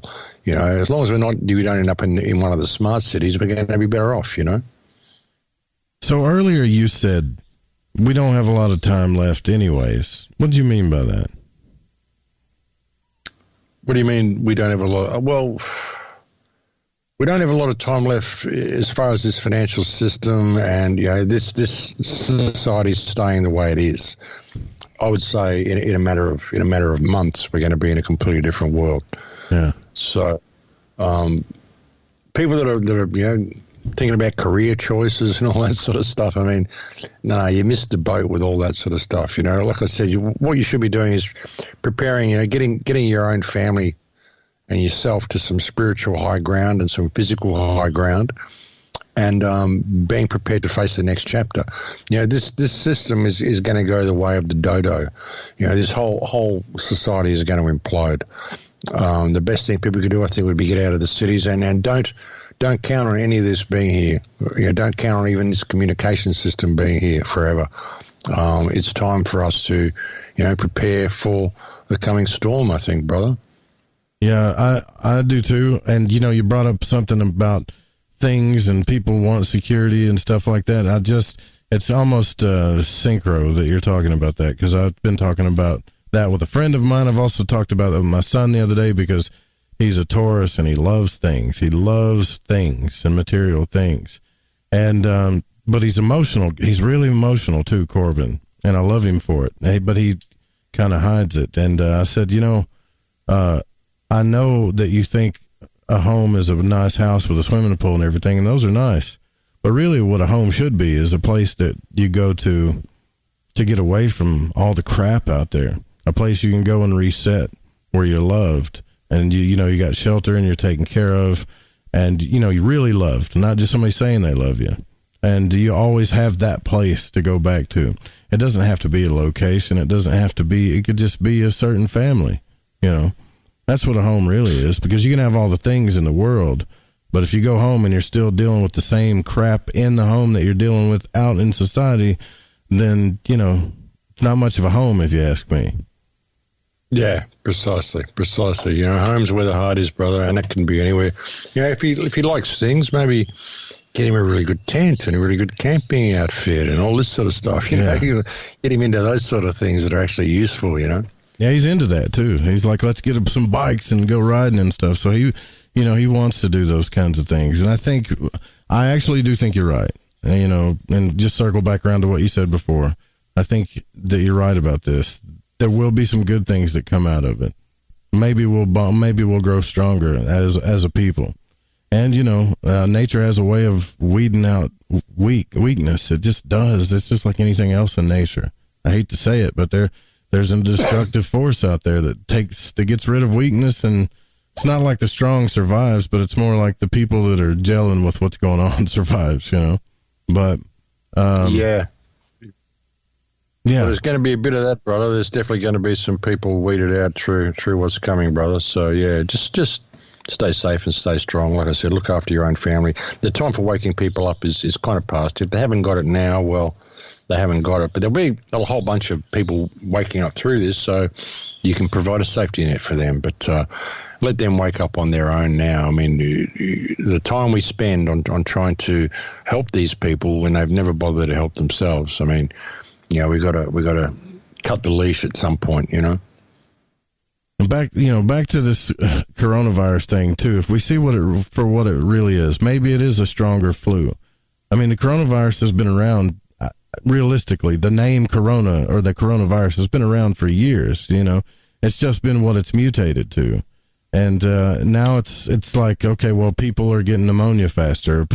But when I look at the numbers, to me, it's like I think, it doesn't seem much different other than the fact that everybody's wearing masks and moving around, and not going anywhere and being afraid. It may be a little bit stronger, but that's what viruses do.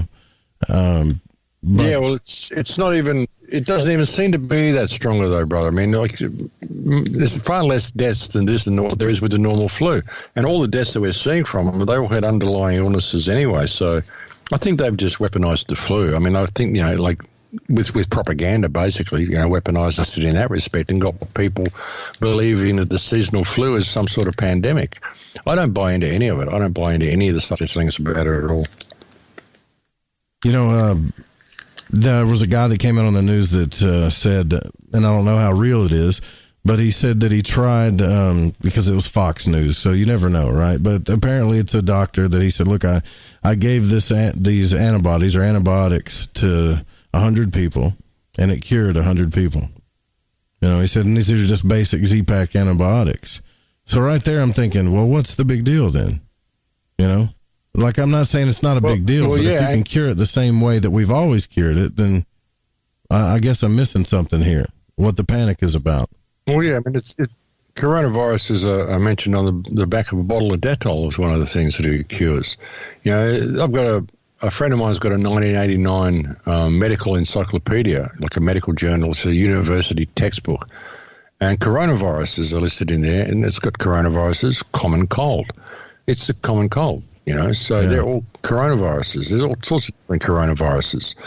And the COVID-19, it's just, COV is coronavirus, and the ID is the year that they identified it, which is 2019. So you find there's COVID-15, COVID-16, COVID-17, and COVID-19. There'll be a COVID-20 this year. It's just a particular coronavirus strain for this year.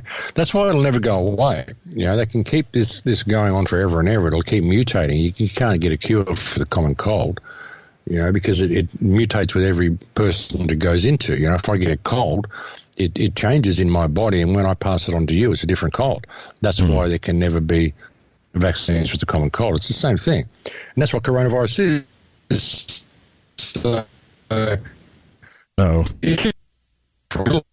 And then we'll get told that it's mutating and it's mutating and it's mutating, and it'll be this is the new reality. What they want to do, it's this they'll put checkpoints everywhere.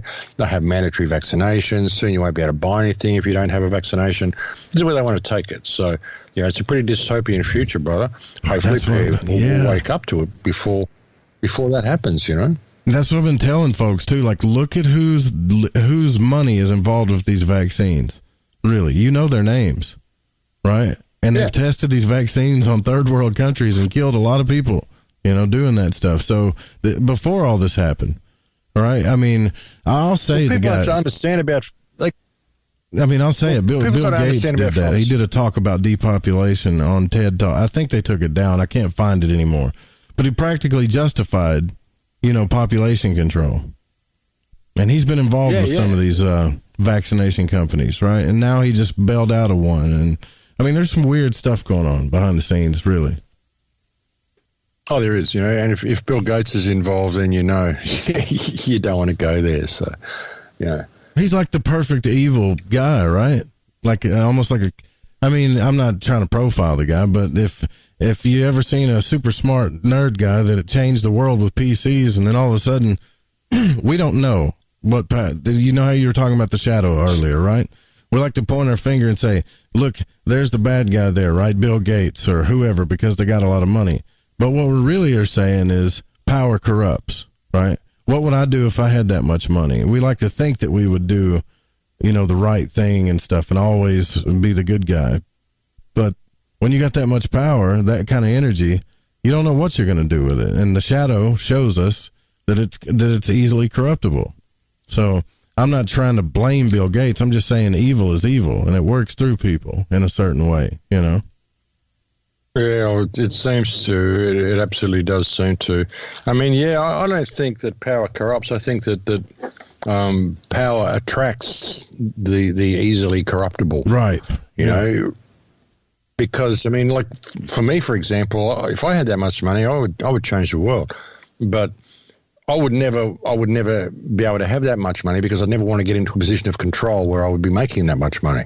It's like being a politician. Nobody with a heart or nobody with a conscience wants to be a politician. You know, who would want to have a position like that? They just want to get along with life and love people and live in a state of abundance. I don't want to get up there and rule and make rules and regulations for others. You know, even if you want, like, nobody who wants to be president is suitable for the position. It's as simple as that. You know, so because all the good people don't want to do that, you know. Yeah, I mean, I'm totally with you on that. But realistically, though, if you look at the people that won the lottery, there's a lot of bad things that happen to those people. And they go from, like, the one guy that just went from working, sweeping a shop, and then he won multi-millions of dollars. And people they end up losing their money, or they end up dying, or doing something crazy. I'm not saying they all do. But we all think, and this is my point about the shadow, like, we all think that we couldn't do that. We wouldn't be that. We wouldn't go crazy. But... Well, it's because they have an unrealistic perception on life, an unrealistic perspective of life. Yeah. You know, these are the people who would buy the lottery tickets to begin with. I'd never even go and buy one, you know. So, because life doesn't work that way. You know, life's an emotional mirror. You know, so if you've got that hyped up, I'm going to win, of course you're going to go and do that with it. Of course you're going to completely destroy yourself with it, because you did it all with a completely wrong spiritual perspective from the very beginning. You know, I would never even be looking for that, because money can't buy you happiness. You might think it can. Money could buy you freedom, but it can't buy you happiness. It can buy you freedom to a certain degree. It can buy you the freedom of movement within this people farm we live on anyway.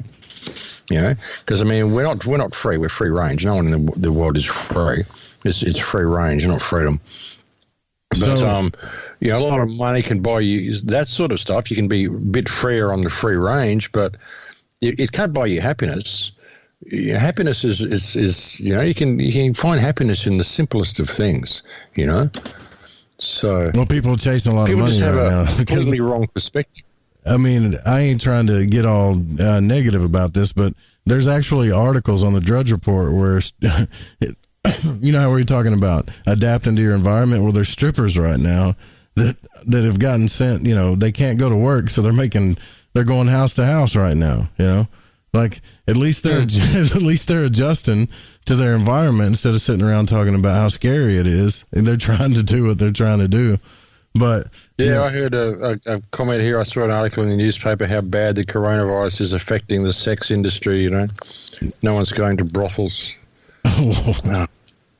Well, okay. What a tragedy, right? Yeah, like what a tragedy. Yeah. But something I wanted to say before about taking drugs and vaccines and all this sort of stuff and medicines and that is people have to understand about the pharmaceutical industry is it's not in their best interest for you to be healthy.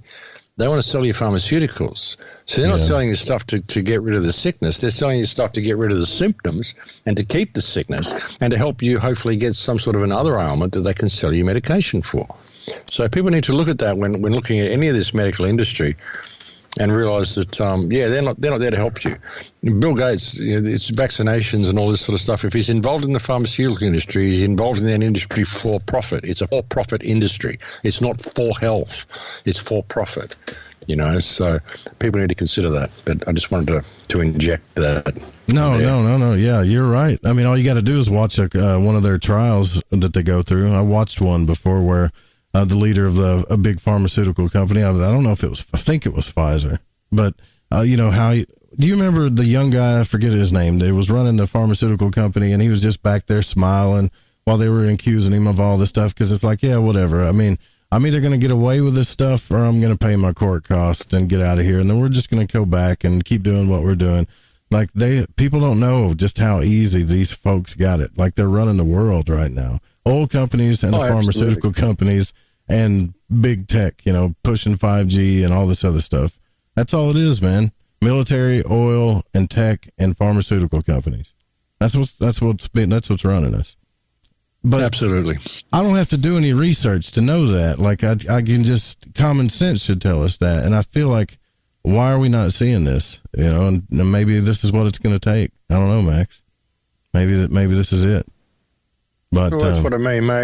Maybe there is a positive in it somewhere if we can look at it from that perspective. You know, I mean, I'd almost, like I said, I have no fear of the impending collapse of this slavery system. You know, if it's a controlled demolition and it turns into a military junta, well, that would be a bit of a problem. That would be a concern. But you know, if it turns into Mad Max world, hey, I'd prefer that than this. You know, all right. Well, that would be something, wouldn't it, if this whole place turned into that show like Mad Max? Speaking of Max Igan's here with us tonight. I don't know how much longer we got with him, but you need to get your questions in. We'll be right back.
Belgium, and you're listening to Lighting the Void with Joe Roop.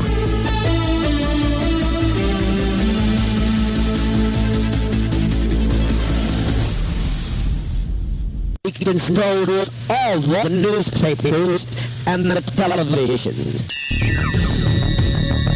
What's happening, Fringe family? Nice Talker here with your update on the world of weird and all things Fringe. Dave Grohl recently opened up about a ghostly experience the rock legends the Foo Fighters had while recording their new album. Radio.com reports that the band rented a 1940s-era house in Encino, California to lay down the tracks for the follow-up to 2017's Concrete and Gold. Grohl said the address has a history that he can't get into because of a non-disclosure agreement with the man he rented it from, and apparently that the history came to life when Foo Fighters were there. I knew the vibes were definitely off, but the sound was effing on, said Grohl. We would come back to the studio the next day, and all the guitars would be detuned. With the setting we put in the board, all of them had gone back to zero. We would open up a Pro Tools session, and tracks would be missing. There were some tracks that were put on there that we didn't put on there, but just like weird open mic noises. Nobody playing an instrument or anything like that, just an open mic recording a room. Grohl says he set up one of his old nest camps to see what was going on when the band wasn't in the house, and captured some things no one could explain. These multiple occurrences over a short period of time made us finish the album as quickly as we could, he said. As of now, the album doesn't have a title or release date yet, and no word on whether or not we'll be able to hear any of the paranormal phenomena on the album. In space news, Borisov is the second interstellar object to be identified by scientists, with the first being the famous asteroid Oumuamua that's made headlines over the last few years. Space.com reports that the comet, now dubbed Borisov, first caught Skywatch's attention in late August 2019. Repeated observations of the object traced its trajectory, and astronomers determined that a strange path meant that the comet could only have been from beyond our solar system. It was just passing through our neighborhood. This month, astronomers checking in on the object found that something weird was happening. A team based in Poland reported that twice in March so far, Comet Borisov had brightened up. This behavior is strongly indicative of an ongoing nucleus fragmentation, they wrote in a note describing the new observation. And also in space news, Gizmodo is reporting that scientists using the Hubble Space Telescope have detected quasars sending outbursts of energy roaring through their galaxies, according according to new research. Researchers at Virginia Tech and the Space Telescope Science Institute are reporting that 3 of the most energetic quasar outbursts ever measured. These outflows not only present a puzzle to astronomers trying to understand how they form and accelerate, they also provide important data to theorists trying to figure out what forces are driving galaxy formation. These outbursts, like waves ripping through the galaxy, release a truly incomprehensible amount of energy. Sad news in the world of astronomy and space exploration. Via Forbes.com, retired NASA astronaut and engineer Al Worden died on March 18, 2020, at the age of 88. Worden served as the command module pilot on Apollo 15, the first lunar mission to carry scientific instruments in the command module. While orbiting the moon alone, farther from other people than anyone has ever been, Worden mapped a quarter of the lunar surface, measuring the composition of lunar rocks from space, picked out a landing site for the final Apollo mission, and launched a miniature satellite into orbit to study the moon's gravity and magnetic field. Worden was born on February 7, 1932 in Jackson, Michigan, and died on March 18, 2020 in Sugar Land, Texas. He leaves behind 3 daughters. On this day in history, U.S. President Ronald Reagan gives what became known as the Star Wars speech, outlining his strategic defense initiative. It included the use of lasers to shoot down incoming Soviet ICBMs. And lastly, sticking to Star Wars for a second, director J.D. Dillard, who directed Slight, and screenwriter Matt Owens from Marvel's Defenders, Luke Cage, and Agents of S.H.I.E.L.D. are developing a Star Wars project for Lucasfilm, according to The Hollywood Reporter. The Hollywood Trade said that it's being developed in such a way that it could be adapted for a film or for a series for Disney+. The Hollywood Reporter does say specifically that although Owens does have a connection to Marvel, this project is unrelated to Marvel's CCO Kevin Feige Star Wars film, as well as The Last Jedi writer-director Rian Johnson's Promised Trilogy. So if you like aliens, cool spaceships, lightsaber-wielding adventures, and nostalgia, get ready, because the Star Wars stories are going to be coming fast and furious over the next few years. Signing off, as always, be good to each other. I'm the Night Stalker, and you've been listening to the Night Stalker News, only on the Fringe FM. This is Rev Dan Lopez from Spiritual Warrior Today Radio, and you're listening to KTLK, The Fringe FM.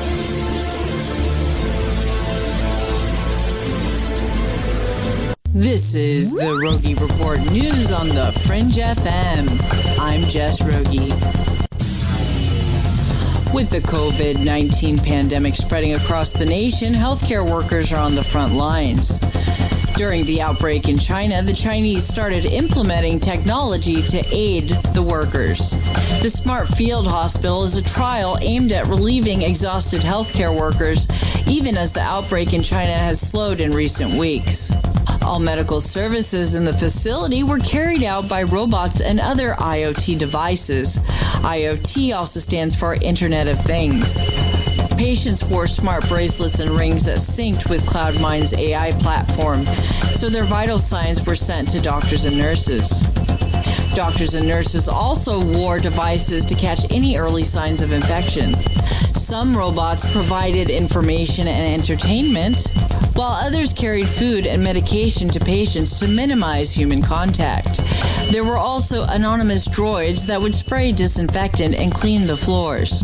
UVD Robots, a robotics company out of Denmark, has sent hundreds of robots to the front lines in the battle against the coronavirus. Disinfection robots were dispatched to Wuhan, as well as hospitals in Rome and Veneto.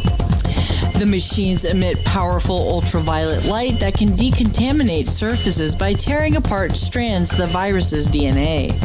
Xenex Disinfection Services is also sending virus zapping robots to East Asia and Italy, as well as Houston. The Westin Houston Medical Center is rolling out Xenex's Light Strike robots, which use UV lights to disinfect guest rooms and common areas of the coronavirus.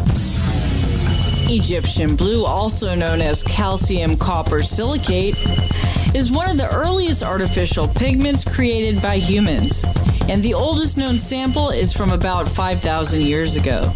A team of scientists from the Lawrence Berkeley National Laboratory in California has now found the ancient color holds unique qualities that can not only reduce building energy consumption and boost solar energy output, but also increases the output of certain types of solar cells through strong infrared emissions. Researchers say the Egyptian blue is ideally suited for applications in imaging using near-infrared spectroscopy and microscopy, which, according to Zeiss, is based upon the absorption of EM or electromagnetic radiation. California's most famous haunted home, the Winchester Mystery House in San Jose, is now offering free video tours, while the mansion is currently closed during the COVID-19 pandemic. Follow the Winchester Mystery House on Facebook for the next opportunity to check out a virtual walkthrough of the house, which will stream on selected days at 1 p.m. Pacific. This is the Rogie Report News on the Fringe FM. I'm Jess Rogie.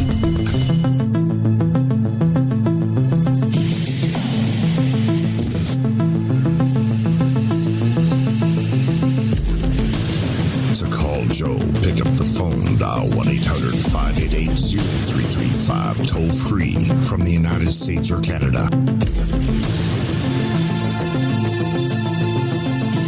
You're listening to Lighting the Void Radio. You are listening to Lighting the Void Radio, and I want to thank Navier for donating. I really appreciate that. Thank you for donating so much. So we're here with Max Igan. And it's really cool. Like I feel like a surfer dude that's just like smoked a joint and met his guru almost. You know, I like your style, man. I really do. This is the first time I ever talked to you, and I think that now I'm just gonna like go back and go look at all your work and see what you've talked about. And speaking of which, Max, I've got a question here from the text line that's asking you about not just what your thoughts are on the coronavirus, but things like HIV and cancer. Because if this is what's going on with the coronavirus, then how often have they done things like this to us with what they call real situations? Oh, yeah. They're scamming us on every level possible. Like I said, you know, the pharmaceutical industry is not there to heal you. It's there to create customers. It's a for-profit business. You know, I've healed, I think, I've lost count. I think it's like 17 or 18 people now. I've completely healed them of terminal cancers. Some people that were given 3 months to live. I've completely healed them with cannabis oil. I've healed skin cancer in people. There was one old guy, they wanted to actually amputate his eyelid, and we healed him with 3 applications in 3 weeks of cannabis oil. 3 weeks. I think it was only 2 applications. Might have been 3. And, so it's a very, very healable disease. It's the most healable disease on earth, but it's also the most profitable disease on earth, unfortunately. You know, and they feed you food which gives you cancers, and then they charge you through the roof for chemotherapy, which kills you and takes all your wealth from you, so you don't have it to pass on to your children. It's a huge scam. And HIV was a huge scam as well. You know, they deliberately targeted the gay community, and at the time, you know, the gay community was a real party community. You had people doing all sorts of exotic drugs, LSD, MDMA, poppers, all the stuff that the gays get into. These things terribly deplete your immune system. So you had people developing problems and illnesses, you know, understandably because of the lifestyles they were living, massive amounts of alcohol, MDMA, poppers, blah, blah, blah. And then they would say, well, you've got this terrible thing called HIV and AIDS, blah, blah, blah. It all led into AIDS. But you'll find that if you go and get tested, you'll find a great number of people will test positive for HIV that have never had any type of contact with the gay community, you know. So and HIV, you can comfortably have HIV your whole life and it doesn't cause AIDS. What happens is they diagnose you as having this HIV positive, and then you go to the doctor and they put you on all these AIDS drugs, and it's the AIDS drugs which give you the AIDS symptoms and then kill you. And the drugs that they give you are very, very toxic and very hard to get off once you start them. You know, they can do incredible damage to your body just stopping these sorts of treatments once you commence them. So, I mean, it's all about separating people, breaking down the sexual relations between people, depopulation, all that sort of stuff. You might say, well, it doesn't really apply to the gay community. But they said, oh, no, it isn't just gays. Anybody can get AIDS, you know. You got to have protected sex, all sorts of stuff like that. So they promoted this whole sexual promiscuity, which is a great way of breaking down the family unit, breaking down the love connection that you get between people. You look at it, they've gone through a series of steps. They went through the promoting divorce back at the end of the 50s and the beginning of the 60s. Then they went through the sexual revolution where they promoted sexual promiscuity. Forget about love, just go out and have lots of sex with multiple partners. Oh, now we've got these diseases, so you should stay away. So they managed to separate the families, promote divorce, separate the children from their parents through the generation gap, separate us from love by promoting sexual promiscuity, and then separate us completely by turning the sexual promiscuity into communicable diseases that may threaten your life. So it's all about separating people and depopulation. If you look at it, the whole thing, it's been an ongoing thing that started back in the end of the 1950s with the introduction of television, and it has brought us through to the present day. I remember that when I was a kid, when the HIV got out, really the big stories, like it was like, I was back in the 80s, I forget all the stories, and I remember people how they were spreading that around, talking about it on the news, and, you know, hearing my uncles and other people talking about it, you know, that it's all, you know, it's like the gay people's fault or whatever. And I'm thinking, how does something like that, because here's the thing, homosexuality's happened since God knows when. It's been around forever, right? So how all of a sudden is it their fault that this is happening? And then I don't know. It's always seemed like a lot of propaganda to me. You know, the whole thing's propaganda, brother. When you look back and you see it, I mean, you can see how it's led to the society we've got now, where you've got the sexes completely divided from each other.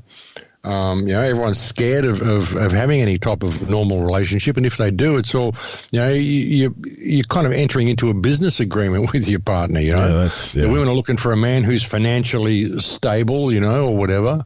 You know, am I going to be able to propel myself on my life by being involved with you? Not, do I love you? Gee, I love this person. Gee, I want to be in the company of this person. It's not any of that anymore.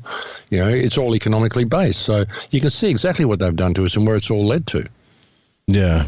Well, yeah. So the whole, to be honest with you, and I might piss a lot of people off here when I say this, but the whole, you know, LGBTQ, whatever it's called, community, I don't even look at it. I feel like that's a bad thing, is to separate people like that.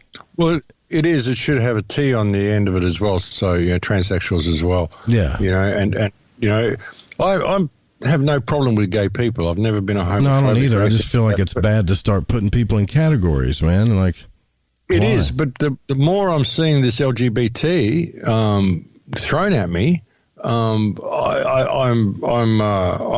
starting to really, I'm sick of seeing it. Okay, I don't want to hear about it anymore. Thank you. Go away. I don't want to hear about your gayness anymore. I'm starting actually to become the opposite and less tolerant than what I was. You know what I mean? Because it's in my face all the time. I don't want to hear about it. We don't go and have heterosexual Mardi Gras and parades down the street and say we're happy to be straight. What for? Just be yourself. Who cares? You know. It's getting it out there and putting it in people's face. It's all about division, the us and the them mentality. Yeah. You know, it's crazy. It's totally crazy. It's creating intolerance. Yeah, exactly. And when I got to when I didn't even know what all that stuff meant. I was like, what's the Q for? You know, and people are like, whoa, questioning. I'm like, so you're going to categorize somebody that's not sure about their sexuality? You got to throw them in a category too? Why can't they just be a person that's trying to figure out who they are, and they don't have to be in a category? But no, we got to put them in a category, and then we got to have personality categories, and then we got to have body type categories and race, and everybody's in a category, so we can all fit nice and neat, and, you know, be controlled with media and bull crap. Yeah, everybody's got to be uniform in the eyes of the law. It's like I was saying earlier, if you want to be a rebel or you know, someone completely unique, well, we have a brand name for that. We have a brand you can wear for that. We have a certain type of clothing for that, you know. So they put you in a niche, you know. You want to be a punk, you want to be a goth, you want to be this, you want to be unique. We have unique clothing over here, you know. So, you know, how are you unique? You know, it's controlled in every aspect, and they want to be able to slot people and make everybody uniform in the eyes of the system, uniform in the eyes of the law. If they can't categorize you, then you are not uniform. If you're uncategorizable, then you're a danger. You know, because they can't predict what you may do or what you may be thinking, and they can't know what to sell you. Exactly. All this sort of stuff. You know, it's a scam. It's all about social profiling and human profiling, and it starts in school. You know, in China now, they have the kids that are at school in China from when they're 5 years old, from when they start school, there's cameras on every child's face to take a snapshot of their face every 20 seconds to see how attentive they are. What? And then they figure out who needs special attention, who's going to be, a good little drone, who's thinking too much. We need to, mold them in the right way. Yeah, every 20 seconds. So this is what we can expect to see in our schools as well. Well, oh God, are you really? Does that really come into our schools too? My God, I would say, well, they're doing it in China. I'd say it's going to come everywhere, brother. Same as the social accrediting, everything they're doing in China. What they've done with coronavirus now in China, you can get an app on your phone, which is a 3-color app. It's got yellow, orange, or red. And if the app is it's green, orange, and red. If it's green, then you're freedom of movement. If it's orange or red, then you need to report to the police for further instructions. And not only that, but the police has also been located or notified of your location, so they know whether you go to see them or not. So this is the way they're doing it with coronavirus in China, and social crediting, all this sort of stuff. This would all be coming to our country. This is probably some of the infrastructure they're rolling out now while people are all locked down, because I've heard that they are rolling out a lot of infrastructure. There's vans going in behind schools and putting up towers and all sorts of stuff. So I think we'll see the whole electromagnetic grid rolled out at the end of all this. Yeah, well, I totally agree with you, but we do have some people in chat that think that you might be a fundamentalist in disguise. Are you a fundamentalist in disguise, Max? See, that right there is a category, isn't it? Somebody just put you in a category. Yeah. Well, a fundamentalist, I mean, in what category? What category of fundamentalist? What, a religious fundamentalist or a spiritual fundamentalist or what sort of fundamentalist? I don't know. Right now, to me, you're just Max. That's what I'm thinking. Well, that's good. That's good. That's about all I can really tell about myself as well. Well, I'm just Mac. That's what I tell people. I'm just a guy in a shed. So I don't do isms. I don't really believe anything. I wait till I know it, then I don't have to try to believe it. Well, you're not a nihilist, though, right? That's different. No, not at all. Not at all. So, but you do talk. So you don't believe anything, but you do talk about spirituality. So intuitively, there's something there, right? Like, well, there's things that right. You don't. It doesn't require belief to know that you have value. It doesn't require belief to know that there is something higher going on, to feel the connection that you have with others. You can feel emotion when you walk into a room. It doesn't require belief. You walk into a room where a couple's been fighting, you say, gee, we can cut the air with a knife in there.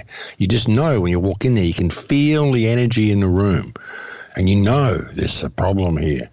It's something you have to believe, So that's I just believe in that too. Because when you have a connection with somebody, we've all had that. Like like when you meet somebody, could be a friend or a new person in your life, and you look at them or you talk to them for the first time, and you're like, I know you from somewhere. Like where? Where do you know them from? Yeah, but you know, right? It's weird. It's really strange. Yeah. So that ought to tell us that, there's something else going on here for sure. Synchronicities abound, right? So, So you like to question everything, and I think that's good. I think it's good. Well, it is good, but it's questioning everything and believing nothing. See, that's the problem with the whole truth movement. That's where we fell with the resistance, even the construction of the truth movement and the term the truth movement. Because the truth is that no one knows what the truth is. That's the truth. And the truth movement is generally not people arguing over the truth. It's people arguing over their various belief systems and what they believe to be true. And you'll never wake people up by attempting to convince them of the truth in what you believe you know. You will wake people up by helping them open the door.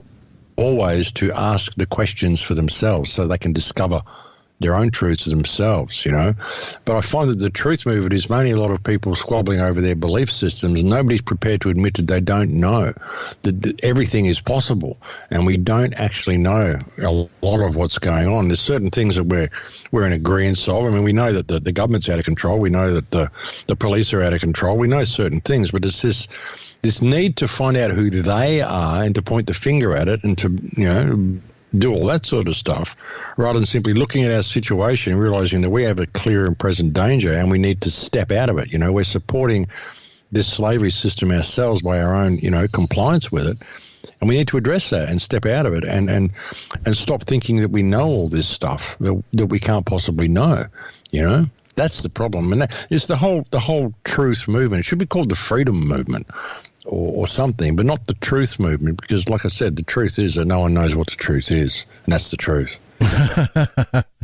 Yeah. Well, it's kind of perplexing when you think about it. It's like Maimonides' book of the perplexed, you know? You get perplexed about it. It is. I mean, there's certain truths that we know, you know, but the ultimate truth that everyone's searching for. But yeah, it's a loaded term. The term, the truth movement, is a loaded term that is designed to create argument over belief systems. You know, you're a truther, you know, but I've got all this stuff that I believe, and I've got 100 points here, and you read through it, and you agree with it. There's 2 points I disagree with him, so this guy's controlled opposition. He's a shill, you know, he's leading you astray because he doesn't agree with these little 2 points in my belief system. You know what I mean? Yeah. That's what we've got. I'm sure you've been put on those lists. I was in a top 200 government shill list once when I was at like 300 episodes. I'm like, how the hell did I get there? You know? This whole page is dedicated to me. Max Igan is a shill, you know. So it's crazy. Just got different belief systems to me, you know. So it's crazy. It's divide and conquer. That's how it works, you know. Yeah, and I think that what a lot of people are afraid of too. I don't know if you watch do you ever watch Joe Rogan's podcast, Max? Do you ever watch it? I don't actually. No. I'm not familiar with them at all. What I find very interesting is about how I watched this show come into, because we're talking about radio shows again. When he first started his podcast, he would talk about anything, kind of like you and I are talking about now. We just talk about anything, whatever we wanted to talk about, and everything was on the table. And as time went along and his show got more popular and things got even more, I guess you could say, influencing. Right? Because now everybody listens to Joe Rogan. Even the people that say they can't stand him, they still listen to him every now and then. He became this person that wanted to prove all of what he called the woo-woo people wrong. Now, he doesn't say that, but you can see, like, on his show, he'll make faces at people when they talk about UFOs or when they talk about Bigfoot or when they talk about spirituality or the occult or esoteric. It's almost like he's afraid for people to think about those things, because he doesn't want, and I know what it is, it's fear that someone may be influenced by those beliefs because they're watching his show. But also, his friends have admitted on his show that he was talking to groups of people at dinners and stuff, like influencers and stuff. So I think that does exist in a way sometimes. I wonder, you know? Yeah. Interesting. I mean, I don't watch his stuff. So I don't know. I've watched a little bit. Maybe watched about a half an hour of Joe Rogan in his entirety. So wow, so you're the first person that I've known like that. That's good. I've just never bothered to. I mean, I'm always so busy doing stuff. I've got so much stuff. I've got such a backlog of stuff to do. There's hundreds of emails I've got to answer and messages to at the moment. I've got a huge backlog. So yeah, I mean, I don't know. He a lot of people have tried to get me on his show. He's never had me on. Doesn't want to have me on. So, but I don't know. I'm not really familiar with his stuff to really even be able to comment too much. Well, it's more like watching somebody who understands that they're a big influencer now change their tune. Like you've never changed your tune since the beginning. I think they get into a safe zone. Or perhaps he got a talking to as well. Perhaps he's getting told there's certain things you shouldn't talk about. Who knows? You know. But if he's such a big influencer, which I mean, I hear his name all the time. He should have real people on. He should have people like me on. He should be talking about real issues. You know, because he could, you know, having the audience that he's got, he could really bring about some positive change. I think if he got his focus right, you know. I think he is, and I think he is bringing positive change actually. But I just think that that some people start worrying about. Well, I don't need to talk about, you know, UFOs, or I don't need to talk about astral travel or consciousness exploration again or anything like that.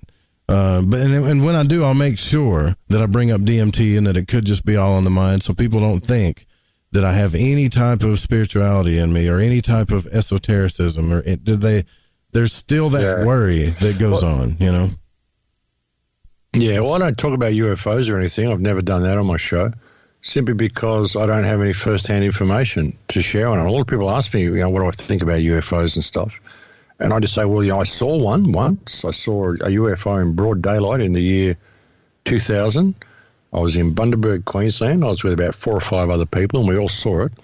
And it was in full view for about 5 minutes, and then it disappeared, like just flicked off, like someone flicked a switch.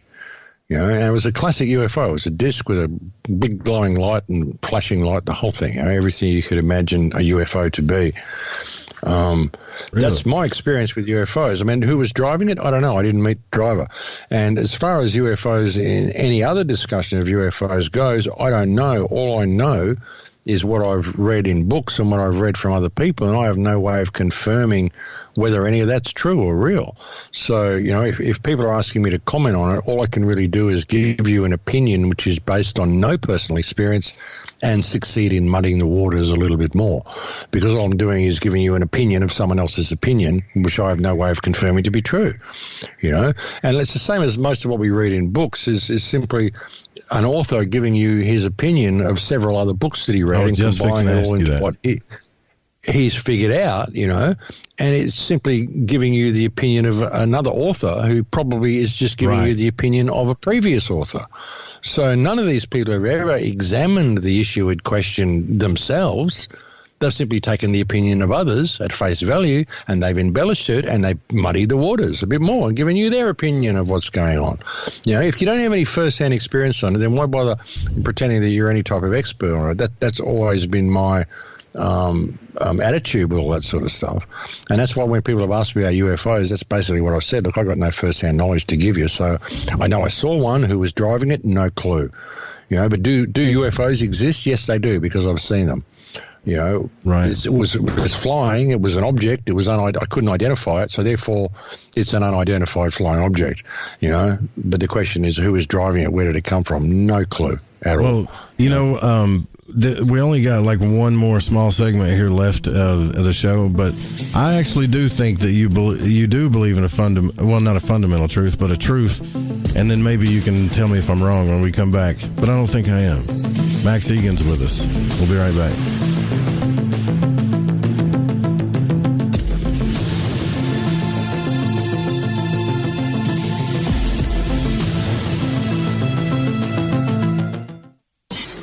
In your face, all over the place. We're online 24/7. 24/7. You're listening to the hottest internet station. Listen, I want to tell you about G.I. Joy from GetTheT.com. It's the best alchemical concoction of goodies for your stomach and digestive system I can recommend, and that's all based on my experience. Packed with colostrum, acidophilus, aloe, peppermint, and turmeric. If you do your own research, then you know this is the bee's knees for the stomach and digestion. Now, due to Big Brother's ears and the eye in the sky, I can't go into the details about what it helped me with. All I can say is I got relief. It's non-GMO, no fillers, no preservatives, manufactured right here in the US of A, and delivered to you by the only people who stay on top of the game and are out in front. Go grab a bottle of G.I. Joy at GetTheT.com and see what all the fuss is about. Again, that's GetTheT.com. AncientLifeOil.com. For your CBD needs, just remember, AncientLifeOil.com. What does it do for the body, you ask? I can't say due to the people in the suits that run the industry. Big Pharma is all over CBD because of its well, you know what I mean. Research the benefits of CBD on Google and come back to AncientLifeOil.com and purchase your CBD today. Non-GMO and all organic. You don't want to be using a petroleum product. You want to be using the cleanest CBD product on the market. AncientLifeOil.com. We even have CBD for your pet. Help your pet's discomfort. Help your discomfort. Log on to AncientLifeOil.com. That's AncientLifeOil.com. Newly reduced prices to pass off the savings to the most important person, you. AncientLifeOil.com. And one more thing, we have topicals too. So if you have joint pain and some different issues that are going on in your body, you might want to use a topical. Think about it. AncientLifeOil.com. Hi, this is Aaron Hunter, host of Real Paranormal Activity, the podcast where we tell real paranormal experiences of people from around the world. And we also conduct interviews with authors, investigators, psychics, and mediums. Real people, real stories, real fear. Thursdays at 6 p.m. Pacific, 9 p.m. Eastern on the Fringe FM. See you then. My name is Jake. I'm from Billings, Montana, and I am a void walker. Hey, Joe Root. Thanks for lighting the void. This is Janine in the bluegrass of Kentucky, and I am a void walker. What's up, guys? This is Damien from San Marcos, Texas, and I'm a void walker. I listen to the show to keep myself aligned with the world. Hi, this is Laura, aka Laura Lavender. I'm from Las Vegas, and I listen to Lighting the Void because it helps me understand some of the strangest experiences I've had. So thanks for all that you do and for always being there for us, Joe. You can tug all day long on a carpet that's been glued to the floor. Then you hurt. There are many strong glues out there. Let's see, there's liquid nails and Gorilla Glue. You ever try to remove 3M 5200? That adhesive is strong. Then there's bathroom caulk, silicone rubber, adhesive tape, super glue, flex tape, and stickers. Graffiti. Scientists have come up with glues that stay stuck and can't be removed. Until now. Until Handyman Formula by DeBond. That's right. 95% of adhesives become unstuck when you spray Handyman Formula directly on them. Just spray, wait a few minutes, and remove. It's amazing. Most adhesives become unstuck when you use Handyman Formula. Visit DeBondCorporation.com or MCMaster.com. Call 561-575-4200. This stuff really works. Handyman Formula by DeBond, a great Christmas gift. Ever seen an extraterrestrial? It can be hard to believe they exist unless you've seen one for yourself. What if I told you I've seen them my whole life, but have never had a witness who shared the encounter with me? Now, what if I told you I saw 4 of them, 2 with blue skin, and there are over 20 witnesses to this CE5 event? My new book, The Blue Beings, Visitation at the UFO Conference, documents actual accounts from real witnesses, many of which have gone on record to attest to this otherworldly reality. Be a part of the quantum paradigm shift that is taking place right now. Go to johnpolkmedia.com to get your copy of The Blue Beings, Visitation at the UFO Conference, on sale right now at johnpolkmedia.com. That's JOHNPOLK media.com.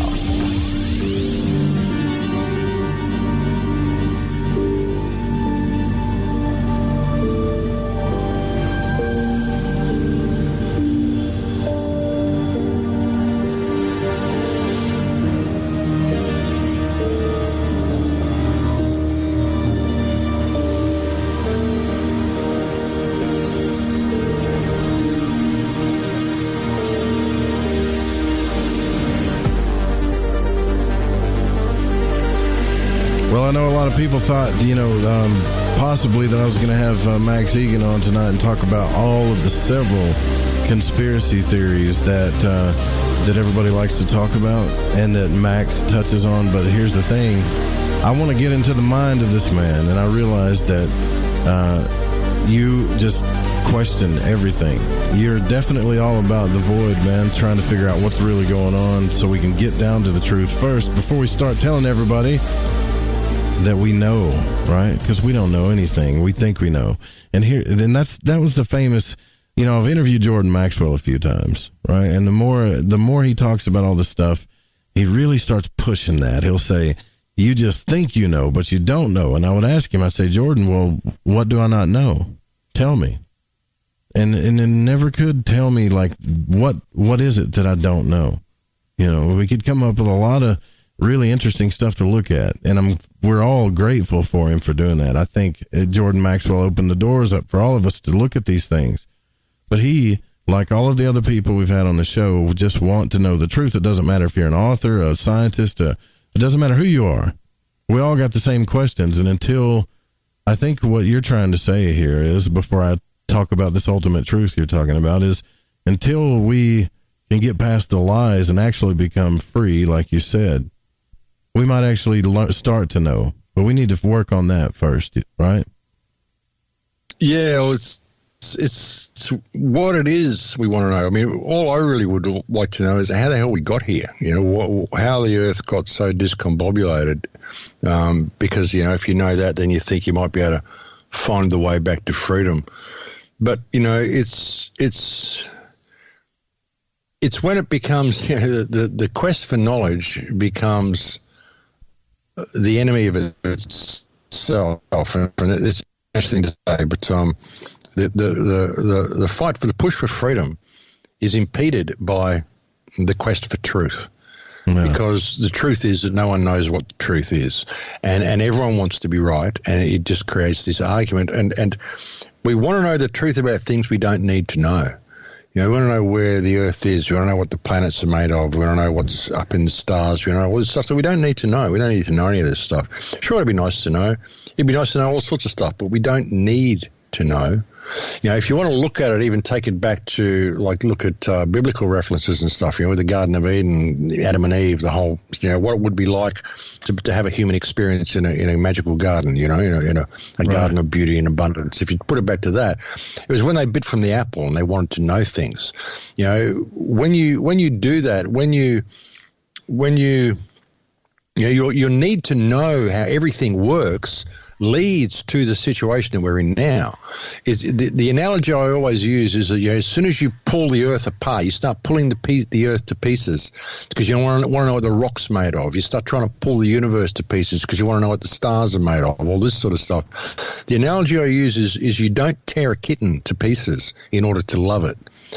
And as soon as we started to pull our home to pieces to find out how it worked, and we wanted all this knowledge that we don't need to have a human experience, then we set ourselves on the inevitable path to destruction. You know, when you bite from the apple, this is why you got the Apple computers there with the bite out of it. This is what you did.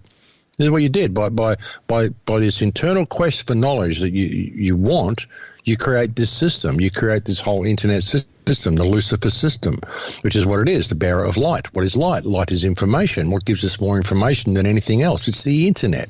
What is Lucifer? Lucas cipher. Lucas, light, cipher, code, the code that bears the light. What is light? Light is information. The internet is the Lucifer system, and we give all our power to it, and then it just takes everything from us. You know, so that's the problem that we have. That's the issue that we have. This need to know all this stuff, which is external to ourselves and does not improve our life, does not improve our human experience. It's stuff we don't need to know. We only need to know it because we need to know how we got here, and we want to find a way out. We don't realize that the way out is to simply remember who and what we are and step away from the system. Remember, you have value. You could do it in a second. 3 seconds, we could change the world. But people cannot see the forest for the trees, you know? People want to know, well, how do we get here? Are we going to continue after we die? Right? And what is this whole awareness and consciousness thing about? And see, we could it's answer the fear of the unknown, brother. We could answer these questions if we weren't afraid to delve into ourselves, though. Because I think the only thing we can do is consciousness exploration if we really want to get down to it. Well, yeah. I mean, all you can really know is yourself. Like I said before, all you really own is your time. That's the only part of this life that you actually own is your own time. You don't even own your own body. And yeah, I mean, if we could do that inner work, but it's a dark place people don't want to go to. You know, but maybe we would see how quickly we could change things. You know, but the need to know how we got here by wanting to know all this stuff that we don't need to know. That's how we got here. That's a scary thing for people to come to terms with. You know, we only need government and all the stuff we've got because of this need to know all this stuff that we don't need to know. I get what you're saying. Yeah, we need somebody to tell us what to do, right? Because it feels good. Like, okay, maybe they know. That's a good feeling because I don't. It invariably leads to this point. When you step off that path of wisdom, as soon as you start to value knowledge or usefulness over beauty, and you start to value knowledge over wisdom, you leave the path of wisdom. You know, we used to build things to be beautiful. Now we build them to be purely functional. You know, as soon as we started to do that, we left the path of wisdom. As soon as we started to tear that kitten apart to find out how it worked, we left the path of wisdom. You know, the true wisdom is knowing how much you don't know, and that's the way it's going to be. Those answers will be probably granted to you when you leave this realm, because you didn't come here to find out any of that stuff. What you came here to find out was about you. What you came here to do is experience yourself and what you can do with that. You know, what it means to be human, what you mean to be you. That's what you came here to do. And we miss out on all that because we're too busy collecting all this stuff that we think is us. We think, I am my car, I am my big house, I am my beautiful wife, I am my big bank account, this big pile of shit that I built to sit on. I think I am this stuff. And you get there and you spend your whole life building this stuff, and then you get there and you sit on the top of it and you go, well, there's nothing here. There's nothing here. And not only is there nothing here, but I missed out on discovering myself through the whole path, because I thought discovering myself was about getting all this stuff so I could be successful in the eyes of the system. But it's all bullshit. It's all stuff that crumbles and breaks and goes away, and it's just this impermanent rubbish. None of it is my permanent soul, my spirituality. None of it is me. None of it means me. None of it leads to me. What was any of it for? You know, but you could step onto that path right at the beginning if you just realize that you have value, you know. So that's where we stepped off it. And that's why it doesn't matter how much information we get or anyone because, you know, most people, they only want to go down this pathway. They want to know all this stuff because they want to know who to point the finger at. Who can I point the finger at and blame for the situation that I'm in? Because it's certainly not my fault. I was born into this. I couldn't help it. I didn't ask for any of this. Well, you know, maybe you did. Maybe you did by simply allowing yourself to be led and never giving yourself time to actually think about things properly, you know. So, you know, we could change the world so simply, brother. We could change it so incredibly simply. You know, and that's been my message right since day one, since I started this show. I mean, even when I started doing this, you know, I only did it because it needs to be done. You know, I didn't hear anyone else saying what I figured people really needed to hear. And I thought, well, if I can, you know, I need people to wake up. I want people to wake up. I want people to discover who and what they are, because I want to be free. That's what all this is about. It's about being free. I just want to go and live in the woods and play with the birds and go fishing and just do stuff, you know. I don't want to do any of this stuff that they make us do, you know. And if people would realize that they actually have value and that they don't actually have to do any of this, we could change the world in a day. But, you know, if they want this knowledge because they simply want someone to blame and someone to point the finger at, and they're not prepared to actually look within themselves and realize that they could. I mean, I've changed my whole life by realizing this was an emotional mirror. And what I described to you before, how I don't do commerce anymore. I just do everything I can to help people. I finish every radio show with in Lakesh, which means I am another yourself. You know, and just by adopting that attitude, I completely changed my life. And if everybody did it, the whole world would change in a day, you know. Well, I got to tell you, there is one truth that I think that is true that you mentioned earlier, is the only truth that you know is your own experience. That's what you can depend on. You know, if your experience tells you one thing and you do it and it says, well, when I do this happens, or my experience tells me this. That's something I think you can depend on. But as a society, I don't think we depend on it. We don't learn from our mistakes. And matter of fact, we would rather take somebody's word and their books over our own experience. You know, you ever see we don't want to make mistakes. Like a kid that questions things and says, well, this happened to me and I feel this way, and what's going on? And a parent or a teacher or somebody comes along and says, well, the book says this and this is that. But that doesn't make sense with what I feel inside and what's real. Well, society says you got to follow the dogma. So we negate our experiences and follow what's in the books or whatever we've been taught. And it's ass backwards, I think. It is, man. It is. And, you know, even as far as history as well, I mean, the only thing you can guarantee to know about history is that which exists within living memory. The rest of it you don't know. You know, it's just stuff that was written in books, and we got no clue whether that's true or not. As Napoleon said, history is a lie agreed upon. You know, and that's with so much of our lives. And we don't look for first-hand experience. We're often scared to make mistakes. We don't want to make mistakes. We would prefer to read about how to do something in a book and then say we know, rather than actually go and find out about it ourselves, because we may make a mistake and then we'd have to admit, oh shit, we were wrong about something. Because it seems to be the worst thing you can possibly do is to be wrong about anything in the modern world. But that's what we came here to do, make mistakes. If you don't make mistakes, how do you ever learn anything? That's what we do. We get up and we try to do something. We bash our thumb with the hammer because we couldn't hold the nail right, and eventually we learn how to hold the nail and bash it in with the hammer, But if you don't hit your thumb, you'll never learn how to do that. You can't read a book on how to do these things. That's what I was saying, before about, UFOs and all that sort of stuff. No first-hand life experience, just based on stuff we've read in books, other people's opinions of what reality is. Even when we want to go and do the inner work, we'll go and get a self-help book. Well, what's that? It's not self-help. That's help. Self-help is help. You don't go and get a book for self-help. Let's get someone else to help you. So, we have everybody else's opinions. Well, you're giving self-help, right? You're saying, listen, if I mean, not self-help in the way I see what you're saying, but in a way, you're trying to show people opinions. Hey. Well, I offer a perspective to people in the hope that by sharing the path, sharing my journey, I may help them understand certain perspectives of their own journey. Right. But, I would never want someone to see me as their guru or as their teacher or anything like that. I'm simply offering you my perspective, my opinion on certain topics based on what my life experience has been. And hey, I'm open to suggestion.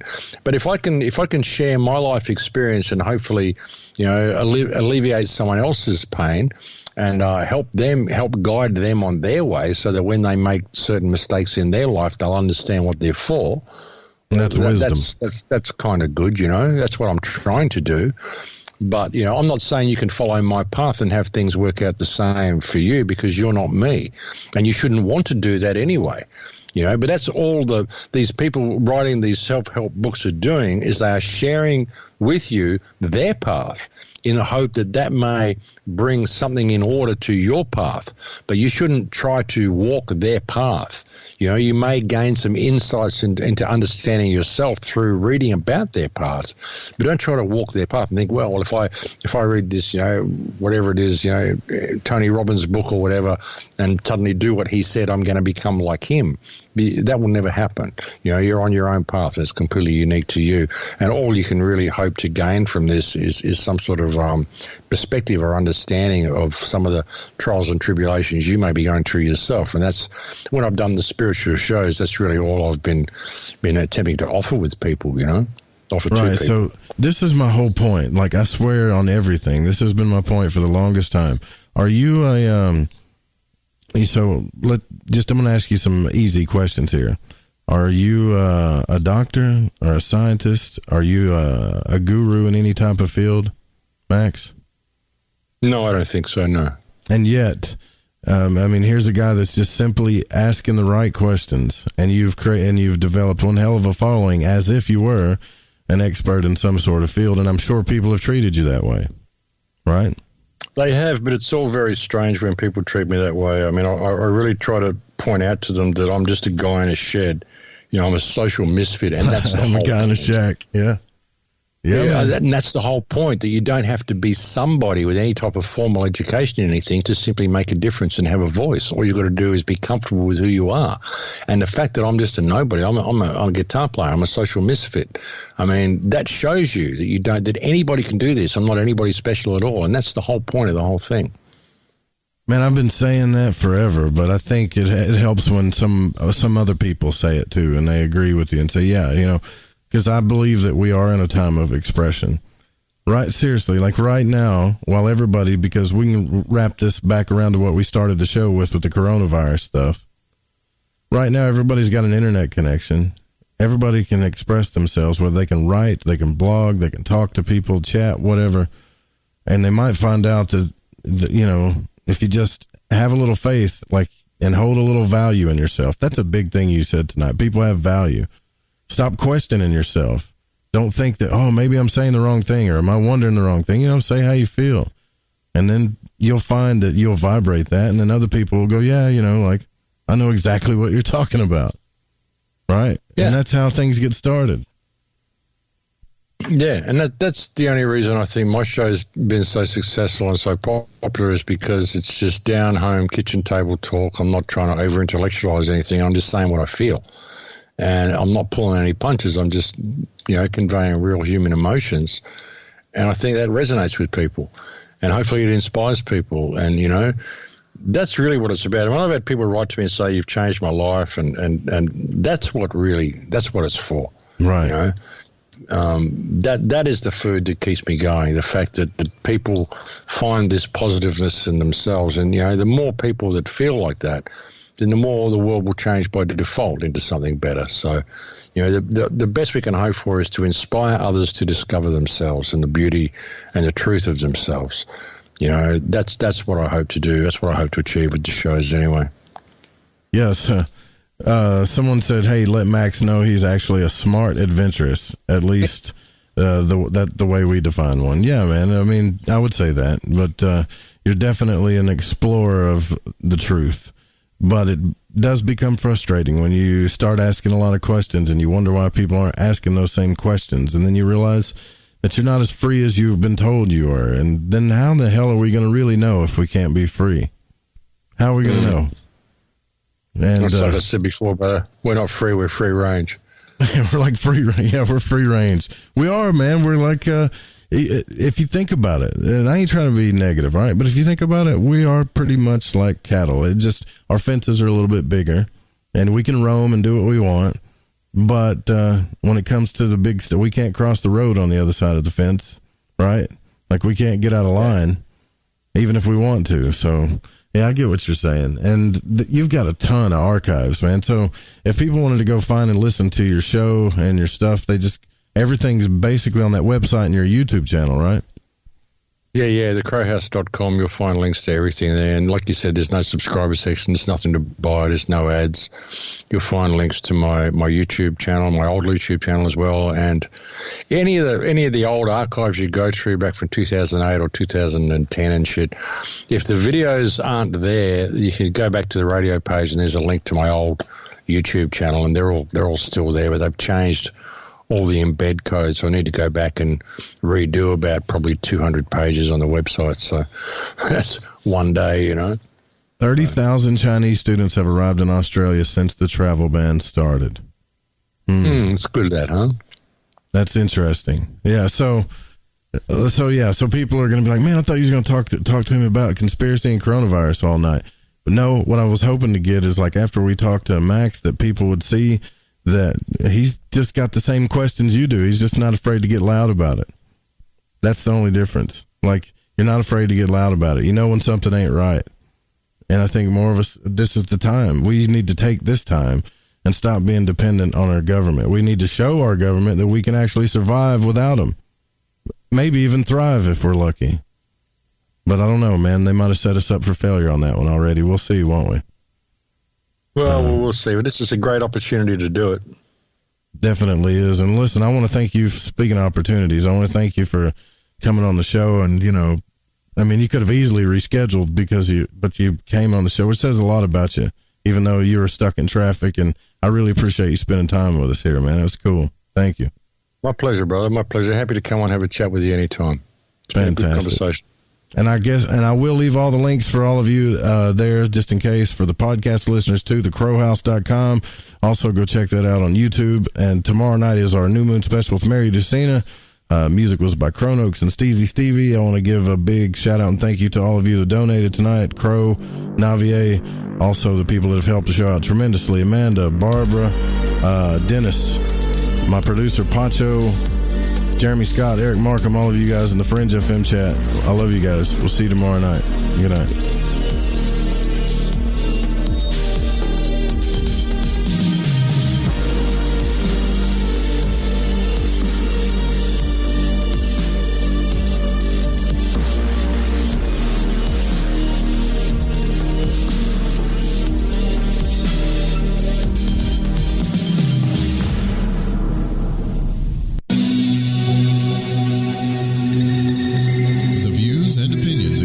On this program do not necessarily reflect those of the Fringe FM, KTLK Digital Broadcasting, its sponsors, affiliates, or staff. Listener discretion is advised.